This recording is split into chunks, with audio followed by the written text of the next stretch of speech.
Wara, DJ Wara, Send FM Radio 90.5. Committee of Balajile Fulun. Wara, DJ Wara, Malindo Balajile Fulun. Malin program.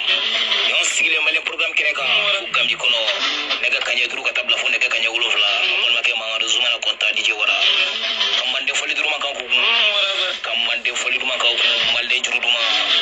Simo Balajilo Daswoniku. Simo Musmani Simo Chemo Balajile Fulun. Faso de Nyuma Klingle Be Fulun. Malin program. DJ Wara.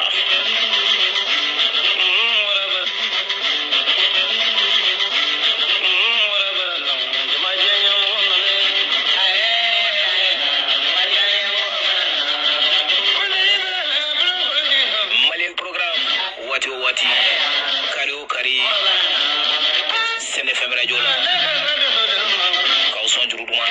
foliduma kau kumbande foliduma kau mali foliduma fasulima klele bela jele fu nega kanya duru kata bla nega kanya ulovla mali foliduma ka bela jele ku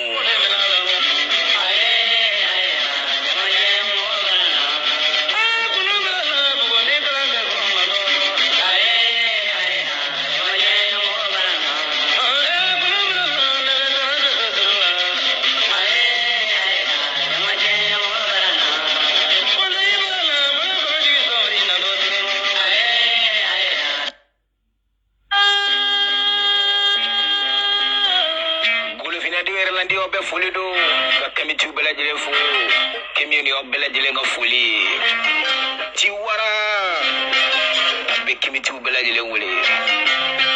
beste Traoré wabo wati sira Traoré ayna nga furo sene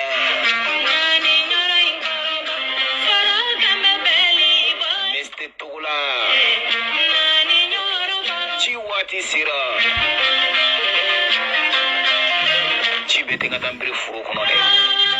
ni wati do kumasira ukafo ukake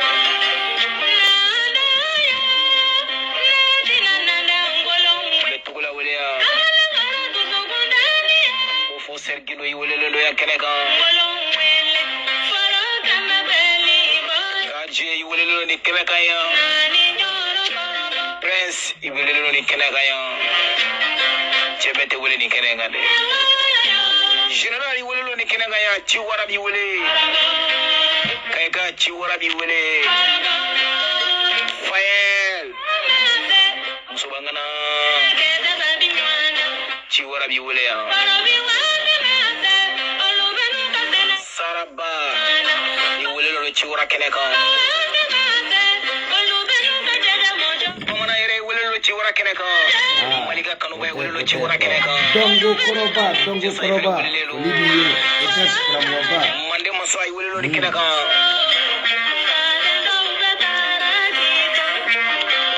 Kimiti wabe Iwelelo ni kenanga ya Chiwara keneka DJ Wara mangando Send FM Radio 90.5 Horonti umbela jele wule Chiwara keneka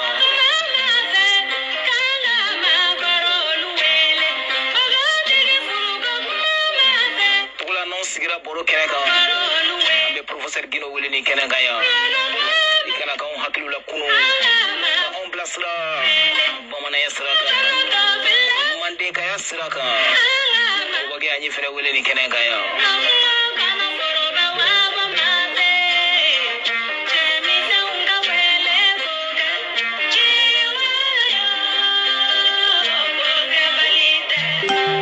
ni ko sababu matike mai mauko inna maubule bita maubule ci wara be ngano be wule ni kenanga ya makimi bokimila be wule ni kenanga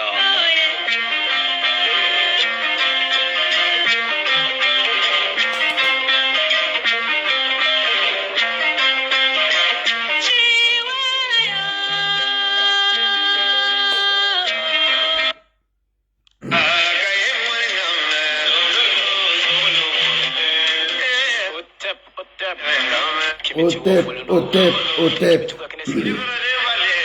Farafinden bɛɛ lajɛlen folen don yɛrɛ kɛlɛkɛbaa maa bɛɛ lajɛlen folen don nin ye an bɔlen bi tuguni ka na an congo an y'o de fɔ dɛ n ko fɛn minnu kɛn bɛ ka anw farafinw bali an ka taga ɲɛfɛ toujours an bɛ karamɔgɔ dɔw wele ka na u ka na kuma an ye o ko ninnu kan an bolo sera an ka karamɔgɔba dɔ ma bi ale bɛna kuma fɛn min yɛrɛ y'anw golofinw kɛ tan ta fɛn min y'an balibaga ye ka développer fɛn min y'an balibaga ye ka taa ɲɛfɛ an bɛ karamɔgɔ Lasi fo foli b'i ye karamɔgɔba Nyamanton Traoré Misti Traoré Nyamanton yi folen do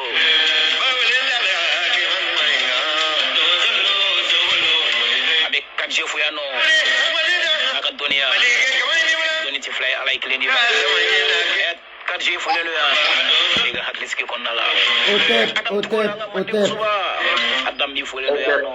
i folen do karamɔgɔ Ɲamando kɔri basi t'i la Ayi an b'aw kɛrɛfɛ i yɛrɛ don. Voilà an bɛ aw yɛrɛw kɛrɛfɛ an bɛ direct la Baasi tɛ. voilà i bɛ se ka foli lase lamɛnjɛkulu ma baasi foyi tɛ o tɛ tana ye donc an bɛ bɛɛ lajɛlen fo ka bɛɛ lajɛlen waleɲuman dɔn bɛɛ lajɛlen tulo b'i la ka taa du kun fo ka na se ne yɛrɛ mɔgɔ laban ma u bɛɛ lajɛlen ka foli bɛ yan dante foli min na donc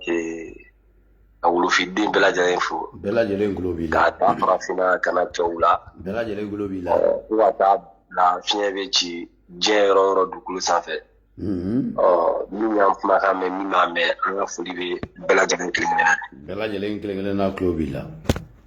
donc o tɛ pas tout le monde an bɛ don kuma kɔnɔna na ɲɛta min y'an balibaga ye ka taa ɲɛfɛ ani an golofinw yɛrɛ ka kan ka mun de kɛ bi ka taga ɲɛfɛ an b'i lamɛn o kɛnɛ bon anw ka yecogo ye fɛn min ye o ni diɲɛ bɛ k'a ye cogo min na donc anw bolo c'est ça la meilleure et unique solution à mon avis donc n'i y'a jateminɛ k'a lajɛ hakili de ye mɔgɔya jɛ anw fɛ yen kosɛbɛ bon an filɛ don min na komi bi bɛɛ lajɛlen kɔnɔ gannen don wolofinna notamment en Afrique de l'Ouest donc du coup à chaque fois que nos aînés nos parents, nos grands-parents, nos grands-frères et nos arrière-grands-parents donc à chaque fois qu'ils expriment ils nous disent que l'éducation a échappé aux peuples africains notamment l'Afrique de l'Ouest donc nous contestons cette théorie et puis nous contestons aussi cette idéologie donc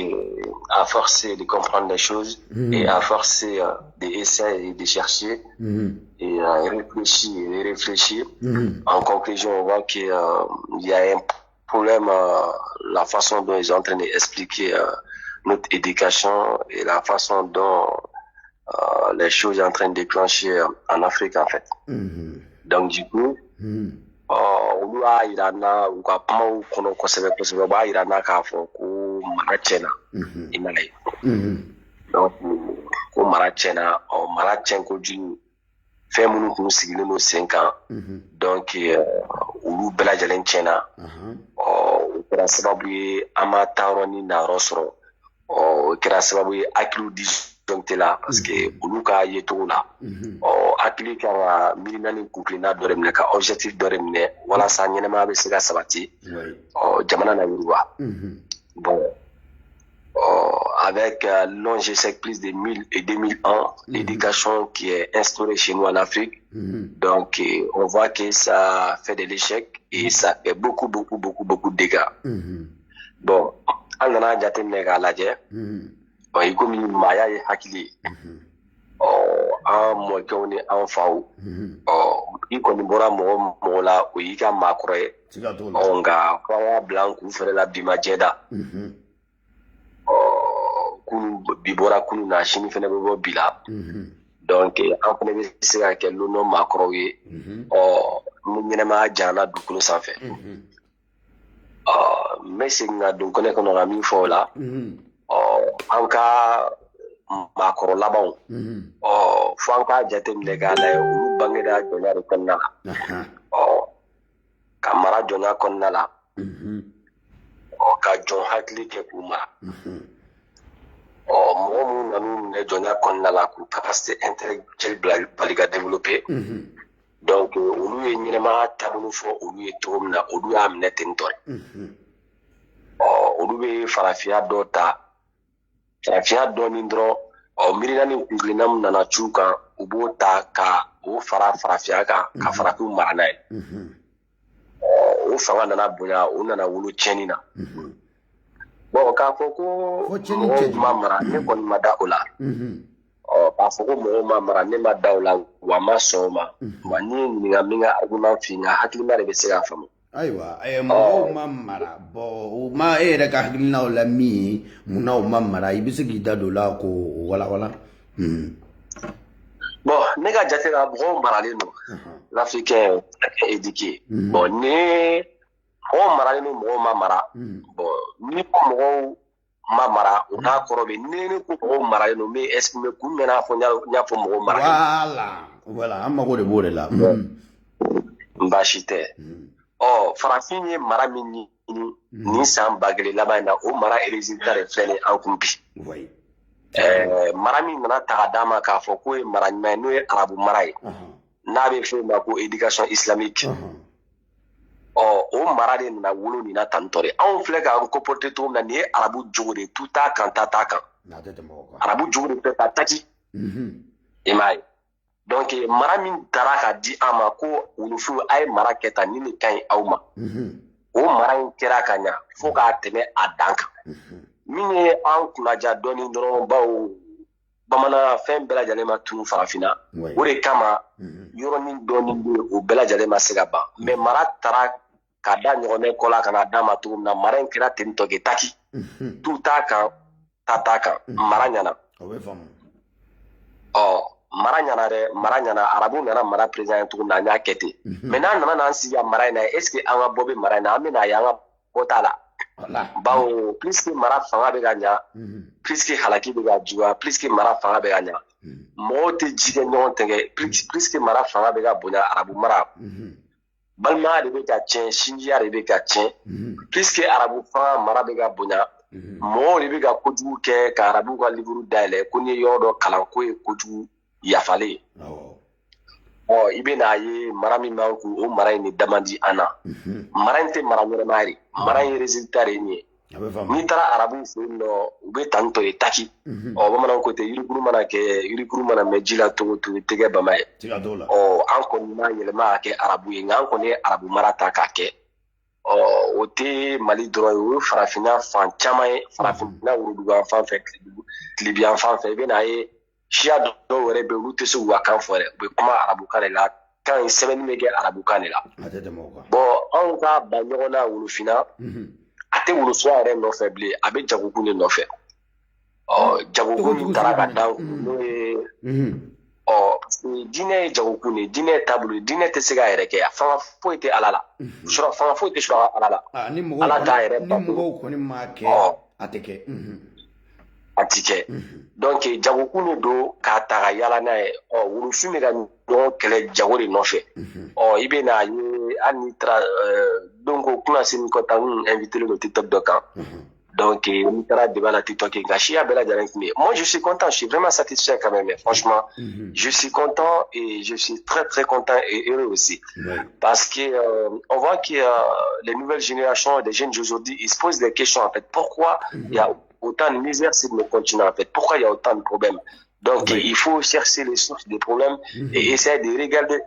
les problèmes dans l'amiable. Donc anti na baga kebile ka do violence kon na yɛrɛ dama ka ɲɔgɔn faga siya tɔw ka caméra ta k'an filmer k'a bila diɲɛ kɔnɔ ko wulufu yɛrɛ dama bɛ ka ɲɔgɔn faga. On fera tout possible pour éviter ça et essayer d'aller dans les dialogues en fait. Et c'est ce qui se passe aussi dans les TikTok. Moi je suis vraiment content et je suis satisfait en fait. Parce que ne baro daminɛ komi malien kun t'a ka siya bɛɛ lajɛlen ma kan an bɛna exprimer u bɛ invité u bɛ chrétiens silamɛw la na tubabuw fana bɛ yen nɔ bajugu an bɛ kuma minɛ ɲɔgɔn da la mais je me suis rendu compte que on est plus en plus nombreux c'est pas que au Mali c'est toute la génération, la jeunesse africaine qui se pose les questions en fait. Farafina chini me togodi, wolofina chini me ke togodi. Diko nya ko ma kono. Kunu bora bibora kunu na chini mi bo bila. On ne na ke chini mo roba ye. Donc bela jani me ka question poser apna. Mais on est nyani mini gelea mi dukolo sanfé. On est humiliation. La façon dont on est traité par les restes du monde, la façon dont on nous manque de respect, la façon dont on nous considère comme des bêtes et on se considère aussi comme des bêtes, on se comporte comme des bêtes. Donc, la façon dont l'humanité fonctionne aujourd'hui, et il y a plus en plus de jeunes qui se posent des questions, franchement, ce qui se passe, c'est pas normal. La manière, la façon dont nous vivons en Afrique, la misère, la faim, la pauvreté qui gangrène sur nos continents, c'est pas normal. C'est quoi le problème, tu vois? Parce que Ali en balma muso do be muso ba do bora kana adado barola bo muso ban kashira ira ga fo ali muri kala leke ay ko ne kala arabu kan ga ka bampu ale kon ma kala njela mi ale ta korodo donc ali bolen jamana kono akilu na lafia dunga fa be sabati parce que mo rene dunga fa ma sabati hakki te se ga mununu ka siga fo ici to la te ji wulu funa yoro dola ni ko infamu baliala dunga fa ma chama fele ta dabalu nini ma fo ga jate me ga la je pour que dabalu ga sabati faut que akilu ga la pama nyon famu dabalu be soro todi donc musoba ya ira fo ale nana dinen kalanto kana ale a famu aya fo bela nyare nyara chere la dinen te chenye donc an ga freke ka système wore ni modèle ni se ga développer bon nga ma de ni no fait donc Gafo, je suis très très content quand même parce que Bella Dialé demain, malgré que c'était compliqué, moi chaman a agressé verbalement, mais moi mien demain au charani, moi mien demain, moi chaman bra kabiti. Donc je suis exactement, je suis très très content parce que moi je suis quelqu'un quand même, mais je tiens à la vérité en fait. Donc n'y avait que la romna. Anne dugolo be lero kabakolo la o te yelema mi me kunin kan chemo fo donc ulu fina gelea ona manmatoko ni asro wati na kambulo da akisega donc willa ka fo il est le temps quand même on essaie de discuter de voir comment on s'organise pour l'Afrique de demain en fait donc kasegna na dokuma kono donc mara ni me en fin bi oye arabu mara de donc arabu mara o le na wolo bi fem bela jalen chenila arabu mala ina na te malute ana madu ni nyoche ni arabu de retagala arabu dente maludo o malu bale no orobora o bora arabu refe donc ka mo ere ningela ka wulu fin ningela ni a jate megala ere dono ne awa balma ne flow ou be sigila depuis la nuit des temps la tellement sigila na gereya dobi doda ka kantige ka buso ka filmer ka ila jema la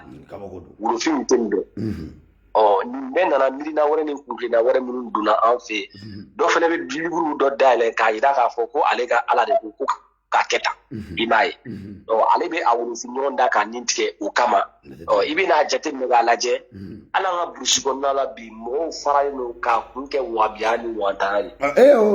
kacha brushiko na la ere te ali du no la ere la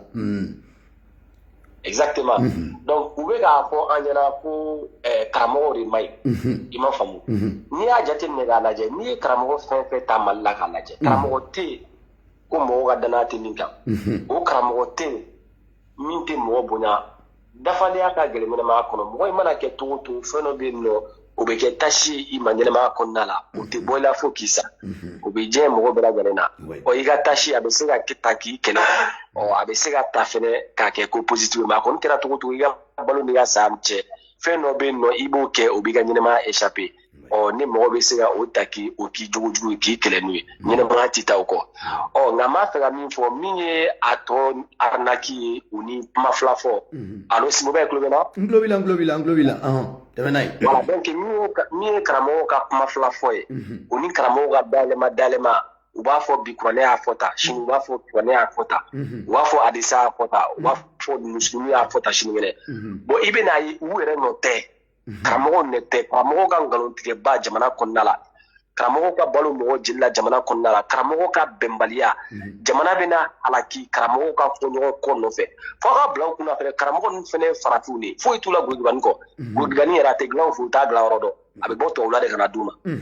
u y'u gumunen gulogibani kɔnɔ hali u tɛ se ka fiɲɛ sama bazɛn jukɔrɔ bazɛn chauffelen don fiɲɛ tɛ se ka sama u t'a bɔ yɔrɔ dɔn yɛrɛ a bɛɛ bɛ bɔ tubabu la donc n'i ye bazɛn bɔ o la dɔrɔn i bɛna ye u n'an bɛɛ lajɛlen kelen wulufu de don a dɔw bɛ se ka dɔw bɛ k'an mɔkɛ dɔw bɛ k'an facɛ donc i bɛna ye u ka bɛnbaliya u n'u ka nigɛliya u ni u tɛ ɲɔgɔn fɛ bilen n'a ye karamɔgɔ jɔ yɛrɛ da guerre civile ka wuli Mali kɔnɔ jihadi ka wuli u yɛrɛ ɲumanna tɔw b'a fɔ cogo min na que le meilleur gagne u ka muru ni tama ta ɲɔgɔn kama ka ɲɔgɔn sɔn ni ɲɔgɔn biɲɛ bɔ n'i y'i sigi a la i bɛna ye karamɔgɔ ninnu nɔ tɛ kuranɛ yɛrɛ de bɛ tali tɔ minɛ kuranɛ yɛrɛ de tɛ fɛn kilenni ye kuranɛ bɛ kuma k'a yɛrɛ sɔsɔ fɛn dafalen yɛrɛ de tɛ i m'a ye donc interprétation de b'a kɛ parce que kuranɛ fɛn dɔ de kumakan dɔ de a gulonnen don a tɛ se ka yɛrɛ se dugu ma n'i m'a dɛmɛ donc i bɛna jateminɛ k'a lajɛ arabu ninnu ye kuma ninnu ni miirina ni kuntilennaw sɛbɛ olu ka waati la a tun bɛ se ka bɛn olu b'a faamu a bɛ bɛn olu ka civilisation na ɔ arabu minnu nana olu kɔfɛ n'u nana hadisaw bɔ Bugari ni Musiri ninnu ɔ i bɛna ye arabu fɔlɔ minnu ye a sɛbɛ i bɛna ye Bugari ninnu fana hakili ka bon ni olu ye Bugari ninnu fana y'a jira k'a fɔ ɲɛnɛmaya tɛ se k'a kɛ tantɔ n'a ma Ala dɛmɛ tile bɛ bɔ diɲɛ don o don mɔgɔ tɛ Ala dɛmɛ ka tile labɔ fiɲɛ bɛ ci a ci cogo la mɔgɔ tɛ Ala dɛmɛ ka fiɲɛ ci ni ka n t'a dɔn m'a fɔ cogo min na fiɲɛ sama olu b'u ka Ala fɔ cogo min na dɛ ne wolofinna dɔw b'a fɔ Daliba masa mais peu importe civilisation ni miirina ni kuntilenna fɛn fɛn bɛ dugukolo sanfɛ nin bɛɛ lajɛlen bɛ wele ko diinɛ ni an b'a fɔ o ma ko croyance l'ensemble de la croyance o de bɛ ta dengu religion na tout court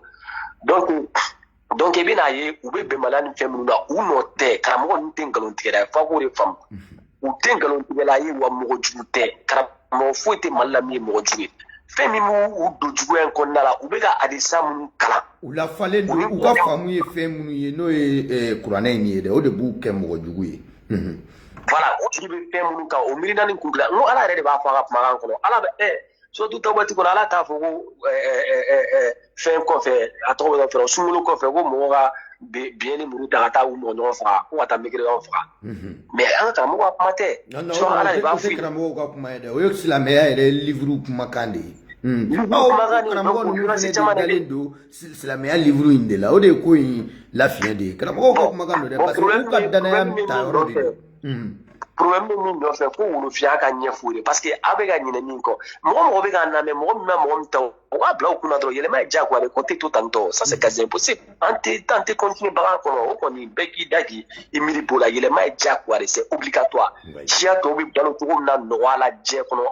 farafin fana bɛ balo ten nɔgɔya la a diyara mɔgɔ ye an bɛ balo nɔgɔya la a ma diya mɔgɔ ye n'o n'a nataw la développement bɛ kɛ o kɔni ça c'est quasi sûr en fait i m'a faamu nin wagati ko de donc fo a ka jateminɛ k'a lajɛ fɛnɛ n y'a fɔ n ka kuma kɔnɔ cogo min na mɔgɔ bɛ wolofinna k'i ye san 50 sɔrɔ i bangera bangaya kɔnɔna la bon n'a fɔra ko bagaya mɔgɔw bɛ a jateminɛ kuma jugu ye kuma jugu tɛ bamanankan na an ye bagan bila minɛ min kɔnɔ o ye hakilitanya minɛ de i y'a faamu bon mɔgɔ minnu bangera san 50 sanfɛ ka se san 50 ma olu ka bange kuma n'u ka mara kɛ kuma mɔgɔ minnu fana olu mara olu bangera jɔnya de kɔnɔna la olu bangera k'a sɔrɔ an coloniselen don bon colonisation min fana la kalan min bɛ kɛ i kun i matigi ka kalan de bɛ k'i kun o kɔni siga t'o la n'a kɔni fɔra kɔni k'i colonisation kɔni ka ban mɔgɔ min mara o de ka kalan de bɛ k'i kun dɛ o ye tiɲɛ voilà colonisation bɛ diɲɛ jamana o jamana la matigi de ka miirina ni kuntilenna bɛ na matigi de ka système scolaire bɛ na donc matigi de ka diɲɛ ye cogo matigi bolo ɲɛnɛmaya bɛ développer cogo min na o de bɛ na di i ma a bɛ k'e kɔnɔ ko matigi bɛ ka ɲuman de d'i ma mais matigi bɛ ka fɛn de d'i ma a bɛ se k'i tɔ étouffer cogo min na k'i tɔ mara cogo min na le plus longtemps possible en fait min ye ko la jadi ma yɔrɔ ye silamɛw yɛrɛ b'a fɔ cogo min na ne nkalon yɛlɛmana ka na k'i bolo tiɲɛ ye o de bɛ bunahadamaden détruire siga t'o la i m'a ye nkalon hakili ko maa ma fɔ bamanankan na cogo min na ne nkalon ye fanga sɔrɔ hakili ko maa ma fɔ bamanankan na cogo min na ne nkalon ye fanga sɔrɔ a bɛ tiɲɛ di o de kɛla anw fɛ donc du coup exactement donc nkalon mana fanga sɔrɔ ka mɛn ka fanga sɔrɔ a bɛ yɛlɛma ka kɛ tiɲɛ donc olu marala jɔnya kɔnɔna la jɔnya miirina ni kungilela jɔnya éducation min dir'u ma a kɛra olu kɔnɔ ko o ye tiɲɛ de i m'a ye bon mɔgɔ minnu nana na ɲɛnɛmaya kalan ka kalan yɛrɛ système dɔn qu'est-ce qui c'est les études c'est quoi l'objectif des études c'est quoi l'objectif de la science qu'est-ce qui c'est la science mɔgɔ minnu ye chance sɔrɔ ka o kalan a kɛra bamanankan a kɛra tubabukan ye k'a ye k'a fɔ mun na anw yɛrɛ bɛ tantɔ k'i sigi ka miiri kana n'a ye ja diɲɛlatigɛ dabirilen don an da la i m'a donc o kɛlen don ka nkalon de yɛlɛma k'o kɛ tiɲɛ ye ka fugula ni musɔrɔ ni guloki don la k'o masiri k'o di wolofin ma a bɛ wolofin kɔnɔ de ko min b'u bolo sa o de ye tiɲɛ ye o ye tubabu kunda o ye farafin kunda i m'a ye donc je vais juste te donner un exemple qui est vraiment frappant donc ces problèmes quand même persistent dans tous les côtés en fait suraka mara min bɛ an kan o ni tubabu mara min b'an kan j'ai un ami quand même qui est médecin donc ne nana n'a fɔ a ɲɛna ko n dɔnbaga dɔ bɛ yen nɔ donc a nun de bɛ tɛ ka ci a yɛrɛ ma i m'a ye donc o ni fɛn dɔ fana tun bɛ mɛ n tɛna n da don o la k'o fɔ n y'a yira k'a fɔ a ɲɛna ko fɛn n y'a mɛn ko a fura bɛ sɔrɔ farafinna quoi donc a y'a lajɛ médicalement ko non ko c'est pas possible que ça n'existe pas ko hali n'u ye farafin ka fura min d'i ma k'i kana ta ko n'i y'a ta k'i bɛna bana bila i yɛrɛ la k'a t'i ka bana nɔgɔya quoi parce que ale bɛ ka compter tubabuw ye médecine ɲɛf'a ye cogo min na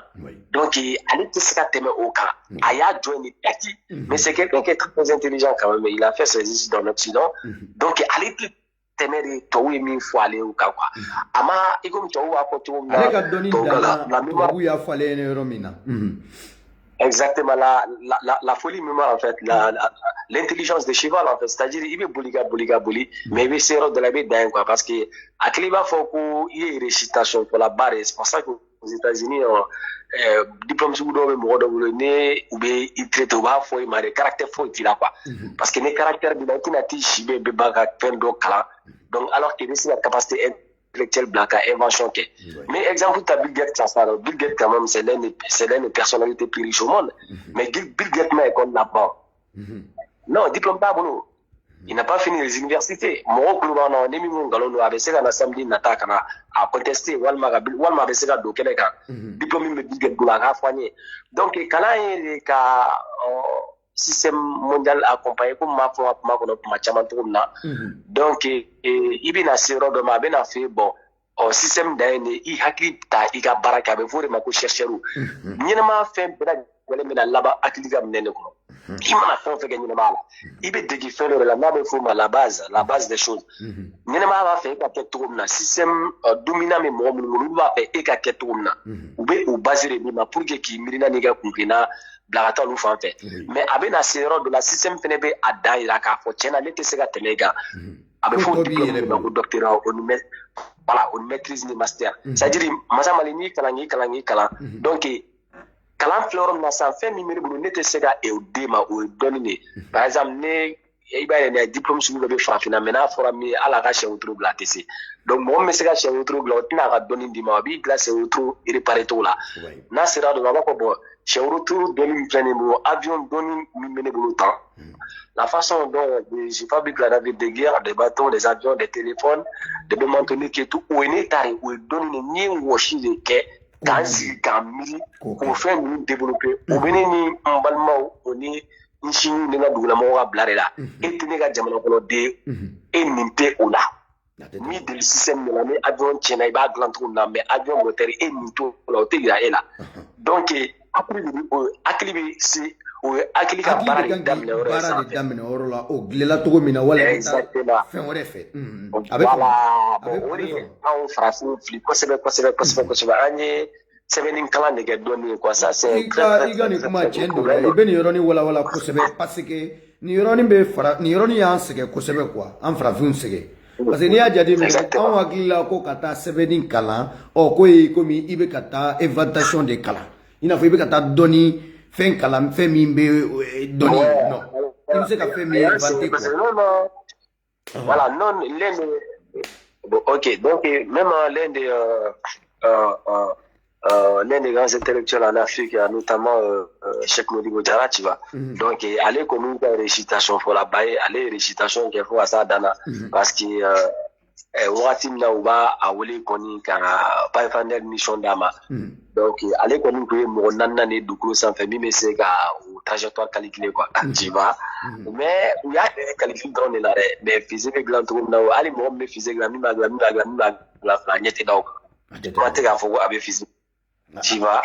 donc u b'i ka voilà, il y a intelligence utilisée ka sɔrɔ a tɛna tɔnɔ ɲa ye quoi donc an bɛ ka utiliser de ɲɛnɛmaya la sisan i m'a ye farafin fɛn fɛn bɛ yen nɔ ne diplôme b'a sɔrɔ walima ka impression dɔ kɛ i ka étude la u b'i ta ka taa ne diɲɛ université ba bɛɛ lajɛlen na u b'i utiliser donc i bɛ fɛn dɔ progresser mais a tɔnɔ yɛrɛ a bɛ bɔ olu de quoi a b'o de u bɛ k'an utiliser voilà exactement donc o de bɛ k'an sɛgɛn voilà o de bɛ k'an sɛgɛn kosɛbɛ farafinna mais mɔgɔ minnu yɛrɛ sigilen don farafinna olu tɛ nin dɔn minnu b'a dɔn fɛnɛ olu tɛ ka kuma u bɛ k'olu bali kuma la i bɛ n'a ye yɛrɛ ni kabako yɛrɛ tɛ hali ni Asie ta k'a lamɛn les Asiatiques ils ont pas besoin de l'islam, le christianisme pour se développer. D'où viennent-ils les Africains s'accrochent à ça en fait? D'où viennent-ils on s'accroche à ça? Donc i bɛ n'a ye o la an ka dekun farafinna an bɛ hakili de nɔfɛ i m'a ye an bɛ hakili ko kɛlɛ de la hakili de y'anw farafin sɛgɛn kosɛbɛ bawo c'est triste à dire quand même hinɛtɔ ko don magatɔ ko don anw bangena fili de kɔnɔna la il faut qu'on assume ça et on soit reconnaissant de ça en fait an wolola maɲumatɔ ko de kɔnɔ k'an bange nkalon kɔnɔna la k'an lakɔrɔba nkalon kɔnɔna la bon mɔgɔ minnu fana bɛ se ka nkalon fiɲɛ fɔ n'olu ye fanga sɔrɔ dɔɔni nafolo bɛ d'olu ma k'olu ka ɲɛnɛmaya nɔgɔya u bolo olu bɛ nkalon tɔ sinsin i m'a ye donc ni bi yɛrɛ tɛ an ye wagati caman de kɛ a kɛra an kunna k'an bɛ o de dɔn ye par exemple quand quelqu'un vient en Afrique qui essaie de s'exprimer en français essaie de faire certaines écritures ou s'exprimer en anglais, on pense que c'est une personne intelligente. Alors que quand tu es né en France, tu es fou, tu es drogué, peu importe ce que tu es, en tant que tu peux parler et tu peux t'exprimer cette langue en fait. Donc c'est pas langue de connaissance, c'est juste langue de communication comme Bambara, comme Pel, Bobo ou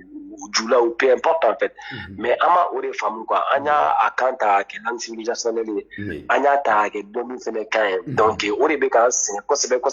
Non, ika kuma ne wuli bali ye parce que an ye kan de ta ka kan kɛ min ye kanto ye. Ni yɔrɔnin fili b'an na. Exactement. Bah ni y'a jateminɛ k'a lajɛ n bɛna exemple min d'i ma min ka nɔgɔn n'a bɛɛ mais regarde Japon. Jamana tɛ farafinna min bɛ kuma japonais là mais le Japon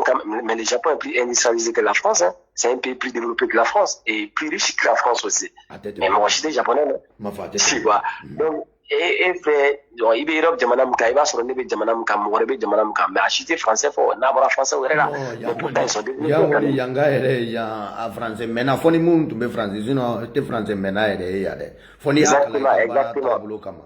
voilà comme les Allemands aussi tu vois en Allemagne ils parlent français fort mais ils développent les mots ils sont plus riches que la France et plus industrialisés problème est mis au débaché mais faut an ka jɛn'a ye de k'a fɔ ko an bangera nkalon de kɔnɔ an bɛ ka mɔgɔkɔrɔba nkalon de kɔnɔ n'an m'an kɔlɔsi fɛnɛ an bɛ sa nkalon kɔnɔ donc prochaine génération min bɛna nalen donc fo wulikajɔ de ka kɛ olu k'a faamu k'a fɔ gɛlɛya bilen min an fɛ yen farafinna système dɔ de don k'a sigi an kun dabɔn kama de don i m'a ye dabɔn kama de don bawo ɲɛnɛmaya de ka balo anw na hali n'i y'a jateminɛ k'a lajɛ avion 100 o 100 bɛ wuli dugukolo sanfɛ y'a que 1% de vol qui est destiné en Afrique en fait donc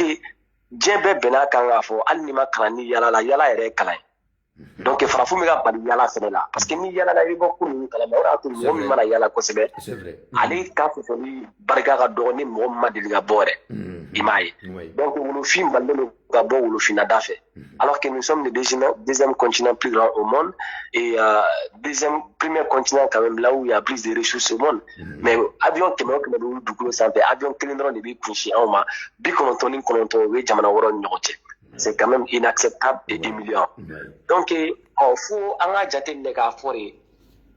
silamɛw bɛ kɛlɛbama min na anw fɛ yan hali nation kɛlɛ min na anw fɛ yen nɔ chrétiens fana ta ka jugu ni o ye chrétiens fana ta o ka jugu ni o ye donc n'i ye diinɛ ninnu yɛrɛ jateminɛ k'a lajɛ ala ko tɛ siya ko de don ora to suraka ala b'a fɔ silamɛw ɲɛna ko ale fɛn min kanu ka tɛmɛ diɲɛ dantan fɛn bɛɛ lajɛlen kan ko ye mamadu ye i m'a ye o suraka ala ka kuma ye a ma da mamadu ma a tilara k'a fɔ ni mamadu bɔra ale ye kurusilakaw de kanu a ma da kurusilakaw ma ne kurusi bɔra ale arabu de fɛnɛ kanu i m'a ye siya ko de don n'i y'a faamuya yɔrɔnin kelen dɔrɔn siya ko de don exactement ɲɛnɛma ye siya ko de mais anw de m'a faamu ka c'est quand même dommage que anw bɛ ka persister jɔnya kɔnɔna la a bɛ mɔgɔ ni tɔɔrɔ a bɛ mɔgɔ dabalibanko bɔ nka kuma de fɛn in nana o ni balawu nka an kɔni tɛna balawu wuli an bɛna kuma k'a jira k'a fɔ fɛn min bɛ ka kɛ anw fɛ bi anw ma jɛn n'a ye ni minnu jɛra n'a ye yan u kɛ susi ma u k'an to yen minnu tɛ ko ninnu kalama an k'u labɔ a kalama k'a jira k'a fɔ janfa de dalen don an kɔ la bon n'i ye jufu fana ta k'a lajɛ tawurata kɔnɔna la jufu fana b'a fɔ ko le ala ka den man di ye c'est à dire pour que ala yɛrɛ ka hinɛ la f'i ka kɛ jufu ye quoi f'i k'olu bonya quoi olu de ka fisa ni diɲɛ siya bɛɛ lajɛlen jufu olu mentalité de c'est à dire olu ka fisa ni diɲɛ bɛɛ ye i m'a ye ne ye chrétienw fana ta k'a la olu b'a fɔ ko jésus jeli bɔra ɲɛnɛmaya nɔfɛ donc n'i ma sɔn jésus tɛ taa alijinɛ la c'est à dire bɛɛ lajɛlen b'i ka siya de ta ka sankɔrɔta dugukolo sanfɛ quand tu vas en Chine même actuellement an tɛ n'o ta kunun ko walima kunnasini ko la hali an filɛ don min na komi bi Buddha influence ka bon ni Buddha bɛɛ lajɛlen dugukolo sanfɛ an filɛ don min na komi bi o ye Dalai Lama de mais Dalai Lama bilimaw ni Aïsatigiw b'a fɔ Dalai Lama ma ko l'océan de la sagesse i m'a ye olu ka jate la mɔgɔ tɛ dugukolo sanfɛ an filɛ don min na komi bi min ɲin'o ka sabali min tɔnɔ ka bon ni Dalai Lama tɔnɔ ye bawo Aïsatigi don i b'a ye donc i bɛ n'a ye fɛnɛ ɲɛnɛmaya kɔnɔna la lafiya o ni ka ɲɛnɛmaya basigi diinɛmɔgɔw ka ko la a bɛ livre minnu kɔnɔna la olu tɛ silamɛya ye u tɛ chrétien ye bawo chrétien ala yɛrɛ b'i sanga ni mɔgɔw ye olu silamɛ ala ale b'i sanga ni mɔgɔw ye a bɛ to ka dimi a b'a disi gosi ale yɛrɛ bolo mɔgɔw y'a filan de a bɛ dɔw bila ka taa dɔw faga mais ni ɲɛnɛmaya miirina wɛrɛ ni kungirinna mɔgɔw ta k'a lajɛ notamment les camis pour la spiritualité africaine Dieu c'est une question d'amour en fait Dieu ye kanu de Daliba masa ye kanu de o ni hinɛ o ni ko to ɲɔgɔn ta la ala man jugu ala tɛ mɔgɔ bila ka mɔgɔ kɛlɛ ala tɛ mɔgɔ bila ka mɔgɔ biɲɛ bɔ ala t'a fɛ ni ma nin kɛ tan ni don tasuma kɔnɔ an fɛ ni don ta ni bɔ tan donc miirina ni kungirinna ninnu taara ka bɔ yɔrɔ wɛrɛ de la ka na an ka ɲɛnɛmaya tiɲɛ o de y'a to kabiri a ye fanga sɔrɔ an fɛ an tɛ ka hɛrɛ sɔrɔ kabiri a ye fanga sɔrɔ an fɛ bɛɛ lajɛlen bɛ k'a fɔ ɲɔgɔn kɔ kabiri a ye fanga sɔrɔ an fɛ mɔgɔ tɛ maloya mɔgɔ ma mɔgɔ tɛ mɔgɔ bonya mɔgɔ tɛ ko to mɔgɔ ta la donc il faut que an ka bila an kunna u nana dɔnni min minɛ an na ka na suraka ala d'a ma ka dɔnni minɛ an na ka fɛn sigi an hakili la n'an b'a fɔ ma bamanankan na cogo min na ko n t'a si dɔn ka fɛn d'i ma i tɛ fɛn min si dɔn en fait i m'a ye donc africain kɛra aujourd'hui le peuple noir est devenu comme un arbre sans racine hakili ko min ye yiri jɔ lili t'a la quoi i m'a a bɛ se ka bi waati bɛɛ o de kama exactement i bɛna ye o kama an ka jamana ninnu kɔnɔna la tellement c'est faible siyako kɛlɛw bɛ se ka wuli a kɔnɔna la ɲɛtugu ɲɛɛlɛn cɛ parce que u y'an siyaw fara k'a jira k'a fɔ dɔ ye nin dɔ tɛ nin ye alors que lawale la an tun bɛ sigi kɛ ɲɔgɔn fɛ lafiya kɔnɔna la kuloni kayɛlɛ sinankunya la u nana n'u bɛɛ lajɛlen jɔ kura min donna n'a kɔnɔ sisan nɔ u y'a dɔn tellement hinɛ ka bon an tɛ se ka kun ɲɔgɔn kɔ ko mana gɛlɛya cogo o cogo les Noirs, on voit l'autre à travers de nous, en fait. Nous sommes tous pareils depuis la nuit des temps. On avait de l'histoire en commun et on a des intérêts communs, en fait. Donc, ils savent très bien qu'on a l'intérêt de se réunir avec le temps et pour empêcher ça, on a dîner d'âme. Donc, ni dîner d'âme ou docké islamien, docké chrétien, on fait un final qu'on a la chia pour que les femmes qui ça, dîner que les femmes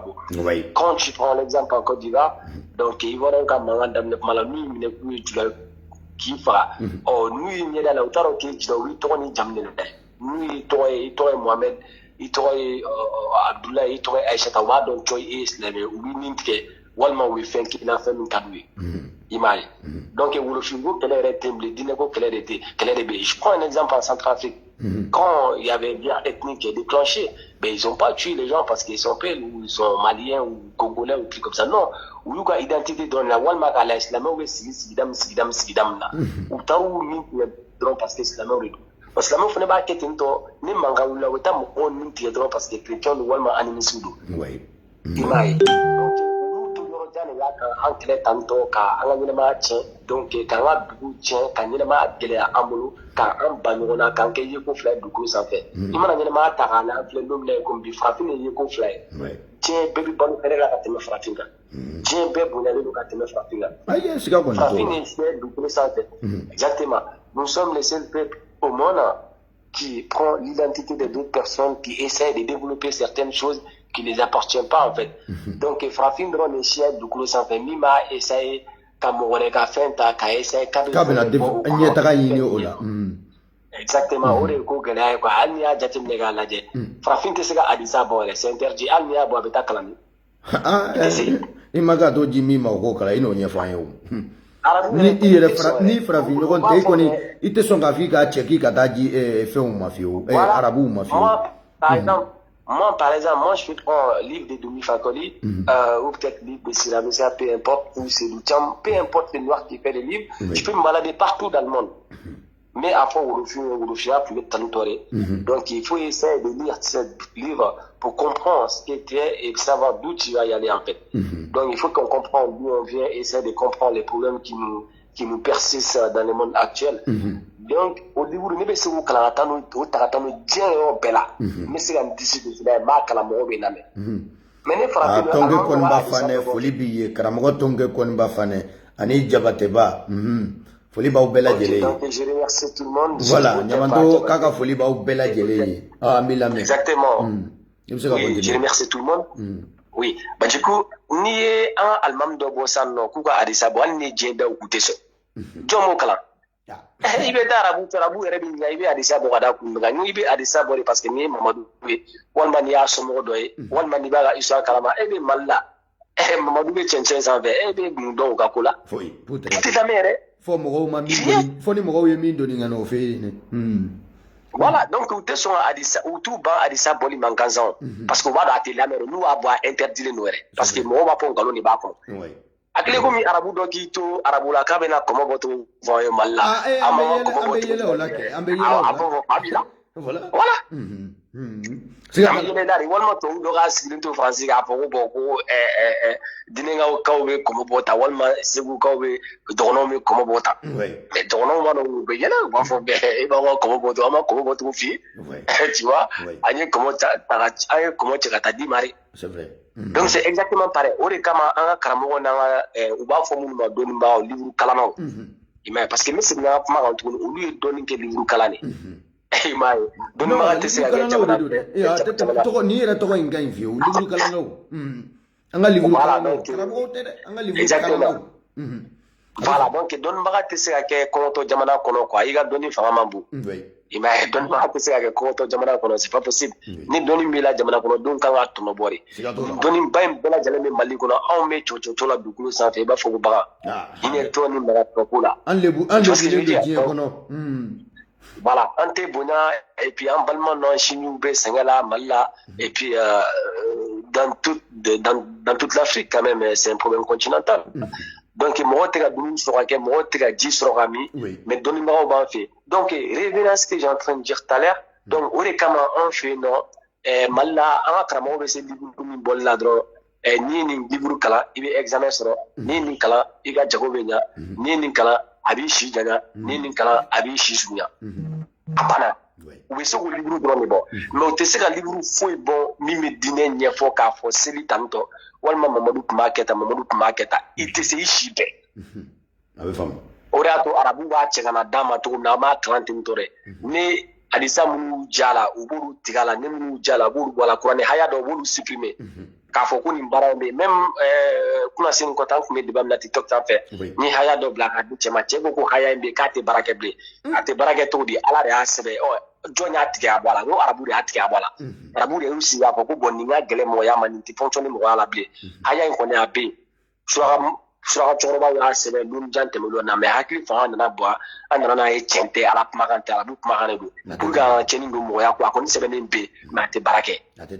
i m'a ye aw bɛ se ka ala kumakan tigɛ cogo tile tɛ bɔ diɲɛ don o don u bɛ tile bali bɔli la u bɛ se ka fɔ ko tile jɛngɛ an fɛ nin jamana in kan tile ka farin i bɛ suma an fɛ nin jamana in kan mais non n'a sɔrɔ olu dalen don a la ko ala de ye tile da ka fiɲɛ da ka dugukolo da donc kow bɛ manipuler cogo min na olu tɛ se ka fɛn bɔ a la Imaye. C'est donné à la détail couronné. Arabu te se wussi ni ni que arabu de ni ni kala. On est d'accord. J'ai besoin de nous tout ce sont là. Ou l'état d'eau, ou les fonds tiabolo, ou les fonds faraka. Toi occidentaux ma boubli le ma djebela jalena. OK là. Voilà. Oui. Hein? Premier testament et deuxième testament et au ma le ma djebena Dieu me sait pas où on a le ma utatea. Utado. Voilà. Sinon te bien dalama ke tumna femi kali dalama bore ke buzima ko jom segapma frafu mesma on fa buda wa mbada buda antisi ay atabu anyesra la exactement marantena ni alkaba bela jalente maranka ni dumu jawbe alkaba dale ni dumu jawba datu oui e be segam poni o jele do de dumu jawba dale dumu jawba datu ko cheshi tse ka tafu ko na kaya datu exactement ni dumu jawbo du invité ni dumu jawto invité effectivement ati ma fam ka fore ko ami civilisation ko nala dine tabule fu wa dine ko do ka religion ko do o do be lafia imaya donc du coup be na ye ali mo mo re gunu dine la be na ye at senge dani do mene ni senge te green ko sanfé voilà ni senge te fleur du ko sanfé farafine kele ne kemene ngo ay ko ni ke ay ni be dine na ibi ageto ni be dine ina ay komi iye malo borofam malo la ka dama ko aka yala na quoi exactement oh mi nye ko ni be dine la kele ko min ko ye mo me ka akunu bla sa din bati ko no fen fe ba ko fe ataye quoi rien ate ko na le nye jolendo ni de la kata dro ba fo ko voilà donc tuneli korola la kata voilà donc sur ala aida ka fo donc arabu de karale o mamadou na bona de karale donc ale ka minani kunglena mana jema to kama o de kama iko mi farafine la la to dugolo sanfé ni ko gelara wa on de ke jagogu kan ta kan on utiliser o da to dugolo sanfé be farafine drone ka disi goshini dine abe wajulu ke metro kono abe wajulu ke afi abe wajulu ke mana ta jien yoro donc ibe na ali kuna sini chrétien iga agato no problem ta ko le wa preti ba ko minno ayi kanto ko mo folo bo pra farafina de ko isani adama ko bi farafina ko bo ko kungulo re fene donc tu vois la degré de l'annulation voilà donc pour arabu fimo ka famune ka fo chrétien were ka dine ko fa ka boni islamo taifo farafina re tre je ko no chrétien fimo uruka dine ko fa re ka bon ko sebe katema islamo ko mais islamo wi extrémisme no violent ne tu no chrétien dans ala ko la katema islamo ko oui chrétien dans no saka kun la chrétien fima katema islamo ka fu ko re fam donc on me ga kuma me fo la on va vers la chrétien mancha voilà, ça concerne l'ensemble des peuples africains et l'ensemble des mondes noirs tout court en fait. Toutes espèces qui ressemblent aux noirs, donc notre message et notre conviction et notre vision les concernent en fait. Donc c'est pas question d'être noir arabisé ou peu importe. En caméra nous concluons mais le film bela jale ne concerné ou à te dabla. À dabla tout à la ne ansa wo maso dabla to tala ne famu make imaye donc ebena eta chia ere puturu bela jare me ka ke brin du ko sanfé ka beke lala to du ko sanfé ka be bla mo bato la ka be ke warde ki si moto de ba blanc kana di awma ali ji ma lu potable frafin te se ga so ba alors que tel si bébé en fait du ko sanfé baji wulole no en fait en refi en frafin to la no ama ko ji mununa o ji kre o le klara yele ma ta bla yoro la produit kana mi klara si ko remi tellement que jigo bela bianno on me ko ji minare produit be klara ko la pour on a to plan de la ne ji na ife no ma ibe wuli so mara fe boto lettre be ka fo ko biji kanami parce que produit charama Dire plus mais en ça mon to shila baji be wuyo fait de misère non comment il est de mi en fait ni ya parce que on be yoro mina on sigilendo ko ji de chema ya ni ya jati mene bo ya ukembe ka yoro jo de la be ko bla ji de be marai on ni sanji nunu be na be ji nunu bla mais o ji nunu ni sanji remana o bo ji kele ni utiliser ila na fa ya photo ka kele mina odo Exactement, parce que Korodi, c'est trop salé, on n'a pas assez de produits pour pouvoir transformer l'eau de la mer. Donc, donc c'est juste pour te dire que Donimo Gelari be farafina fleur domina kumbi hakili ko Gelari bana ima ek ko dugulugo dese bana walma ressources naturelles ko dese bana tere ani bagaya mi minen ka ni siga kane ni ko résultat fo génération mi min sano fo ka bulu na ka fo an bangibaga minnu an bangibagaw de wa an ka bonya b'u yɔrɔ wa an t'u dala kan sɔn mais fo an k'a yira k'a fɔ milinaani kunkilennaw minnu b'u la u mɔnna jɔnya de kɔnɔna la jɔnya kalan de kɛra u kun lavage de cerveau de kɛra u la donc u bilara de ka ɲɛnɛma accompagner siya tɔw k'u sago kɛ an na a bɛ faamu en fait u mɔnna o cadre de kɔnɔna la i m'a ye donc i bɛna ye farafin dɔrɔn de bɛ duloki bɔ ka kɛlɛ kɛ siya wɛrɛ nɔfɛ ɲɛnɛmaya la maa si t'a kɛ diɲɛ kɔnɔ tɛ o jɛlen i bɛna ye farafin dɔrɔn de bɛ a den o n'a buruju o n'a bɔnna bɛɛ lajɛlen ta k'a tɔgɔ da siya wɛrɛ la ni anw tɛ siya foyi t'a kɛ dugukolo sanfɛ i bɛna ye humiliation ka ban mɔgɔ yɛrɛ la k'a fɔ k'i ye jɔn ye ka daju ci kan a bɛ kɛ anw dɔrɔn de ka dugukolo sanfɛ mais pourtant mɔgɔ minnu bɛ k'an sɛgɛn tan tɔ kosɛbɛ olu de nana a fɔ an ye ko fɛn dɔ kumara olu fɛ o tɔgɔ ala o y'a fɔ olu ɲɛna olu kana ɲɛnɛmaya lafiya anw fɛ yen farafinna u bɛ ka na n'o ɲɛnɛmaya lafiyalen bese ni muru bɛ u ka ɲɔgɔnmɛw kɔ a la o ma u bali ka tila ka farafin minɛ k'a kɛ jɔn ye san 1000 ni san 400. Donc il faut que les Africains sachent que la religion sert que dominer les autres peuples, c'est juste les outils de domination en fait. Ça sert systématiquement rien à part dominer les autres peuples afin que fɛn kadi u ni nuŋɛ bawo u yɛrɛ bɛ ko in tiɲɛ an nkalon dɔn o y'a to arabu jamana kan u bɛ seli tɛ seli ni sara u bɛ seli su kan bawo seli olu ka laada de